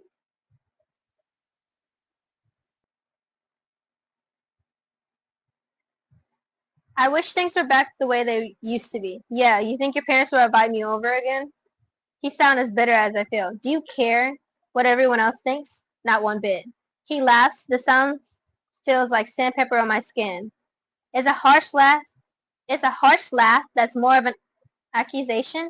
If I didn't care, I wouldn't have stayed away. That's what I said. That's what he's thinking. Nash, I don't. Things were complicated. My parents and, well, everything. I wasn't allowed to see you. I glanced down at my feet, the shame of leaving him to deal with everything alone, almost taking my breath away. I'm sorry I wasn't stronger.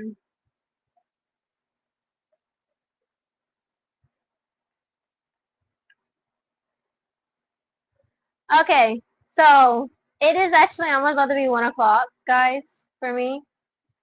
Um, and I got somewhere to be in the morning, so I can't finish the rest of this chapter with you guys. Hold on, let me see. Too many pages. It's about to be 1 o'clock. Um, let me.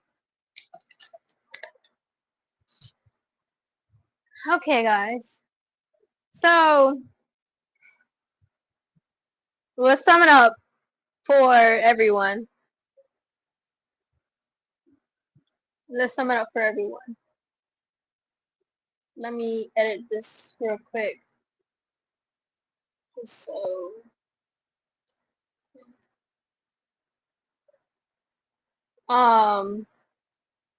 we finally got Nash back in the screen of book talk now. We finally got Nash back. Zane is so suspicious that he's still the suspect in my brain.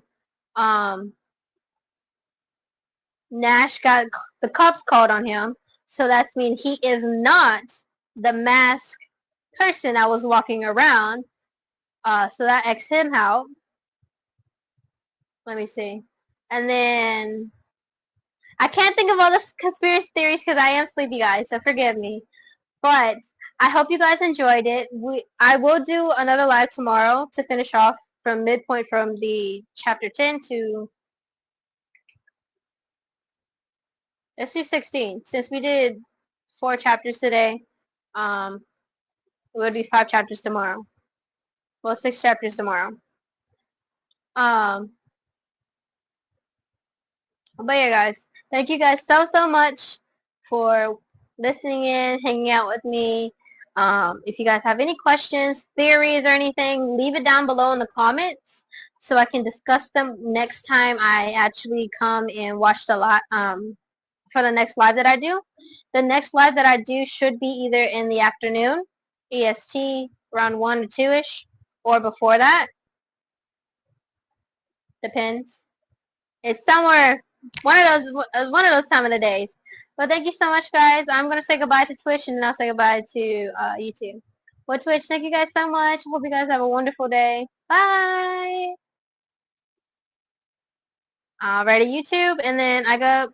Thank you guys so much again for coming here and enjoying, and also the technical difficulties with the mics. I forgot to charge it all the way.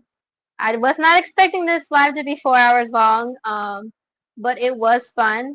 Thank you so much, and I hope you guys have a wonderful day. See you in the next live. Make sure to like, share, and subscribe.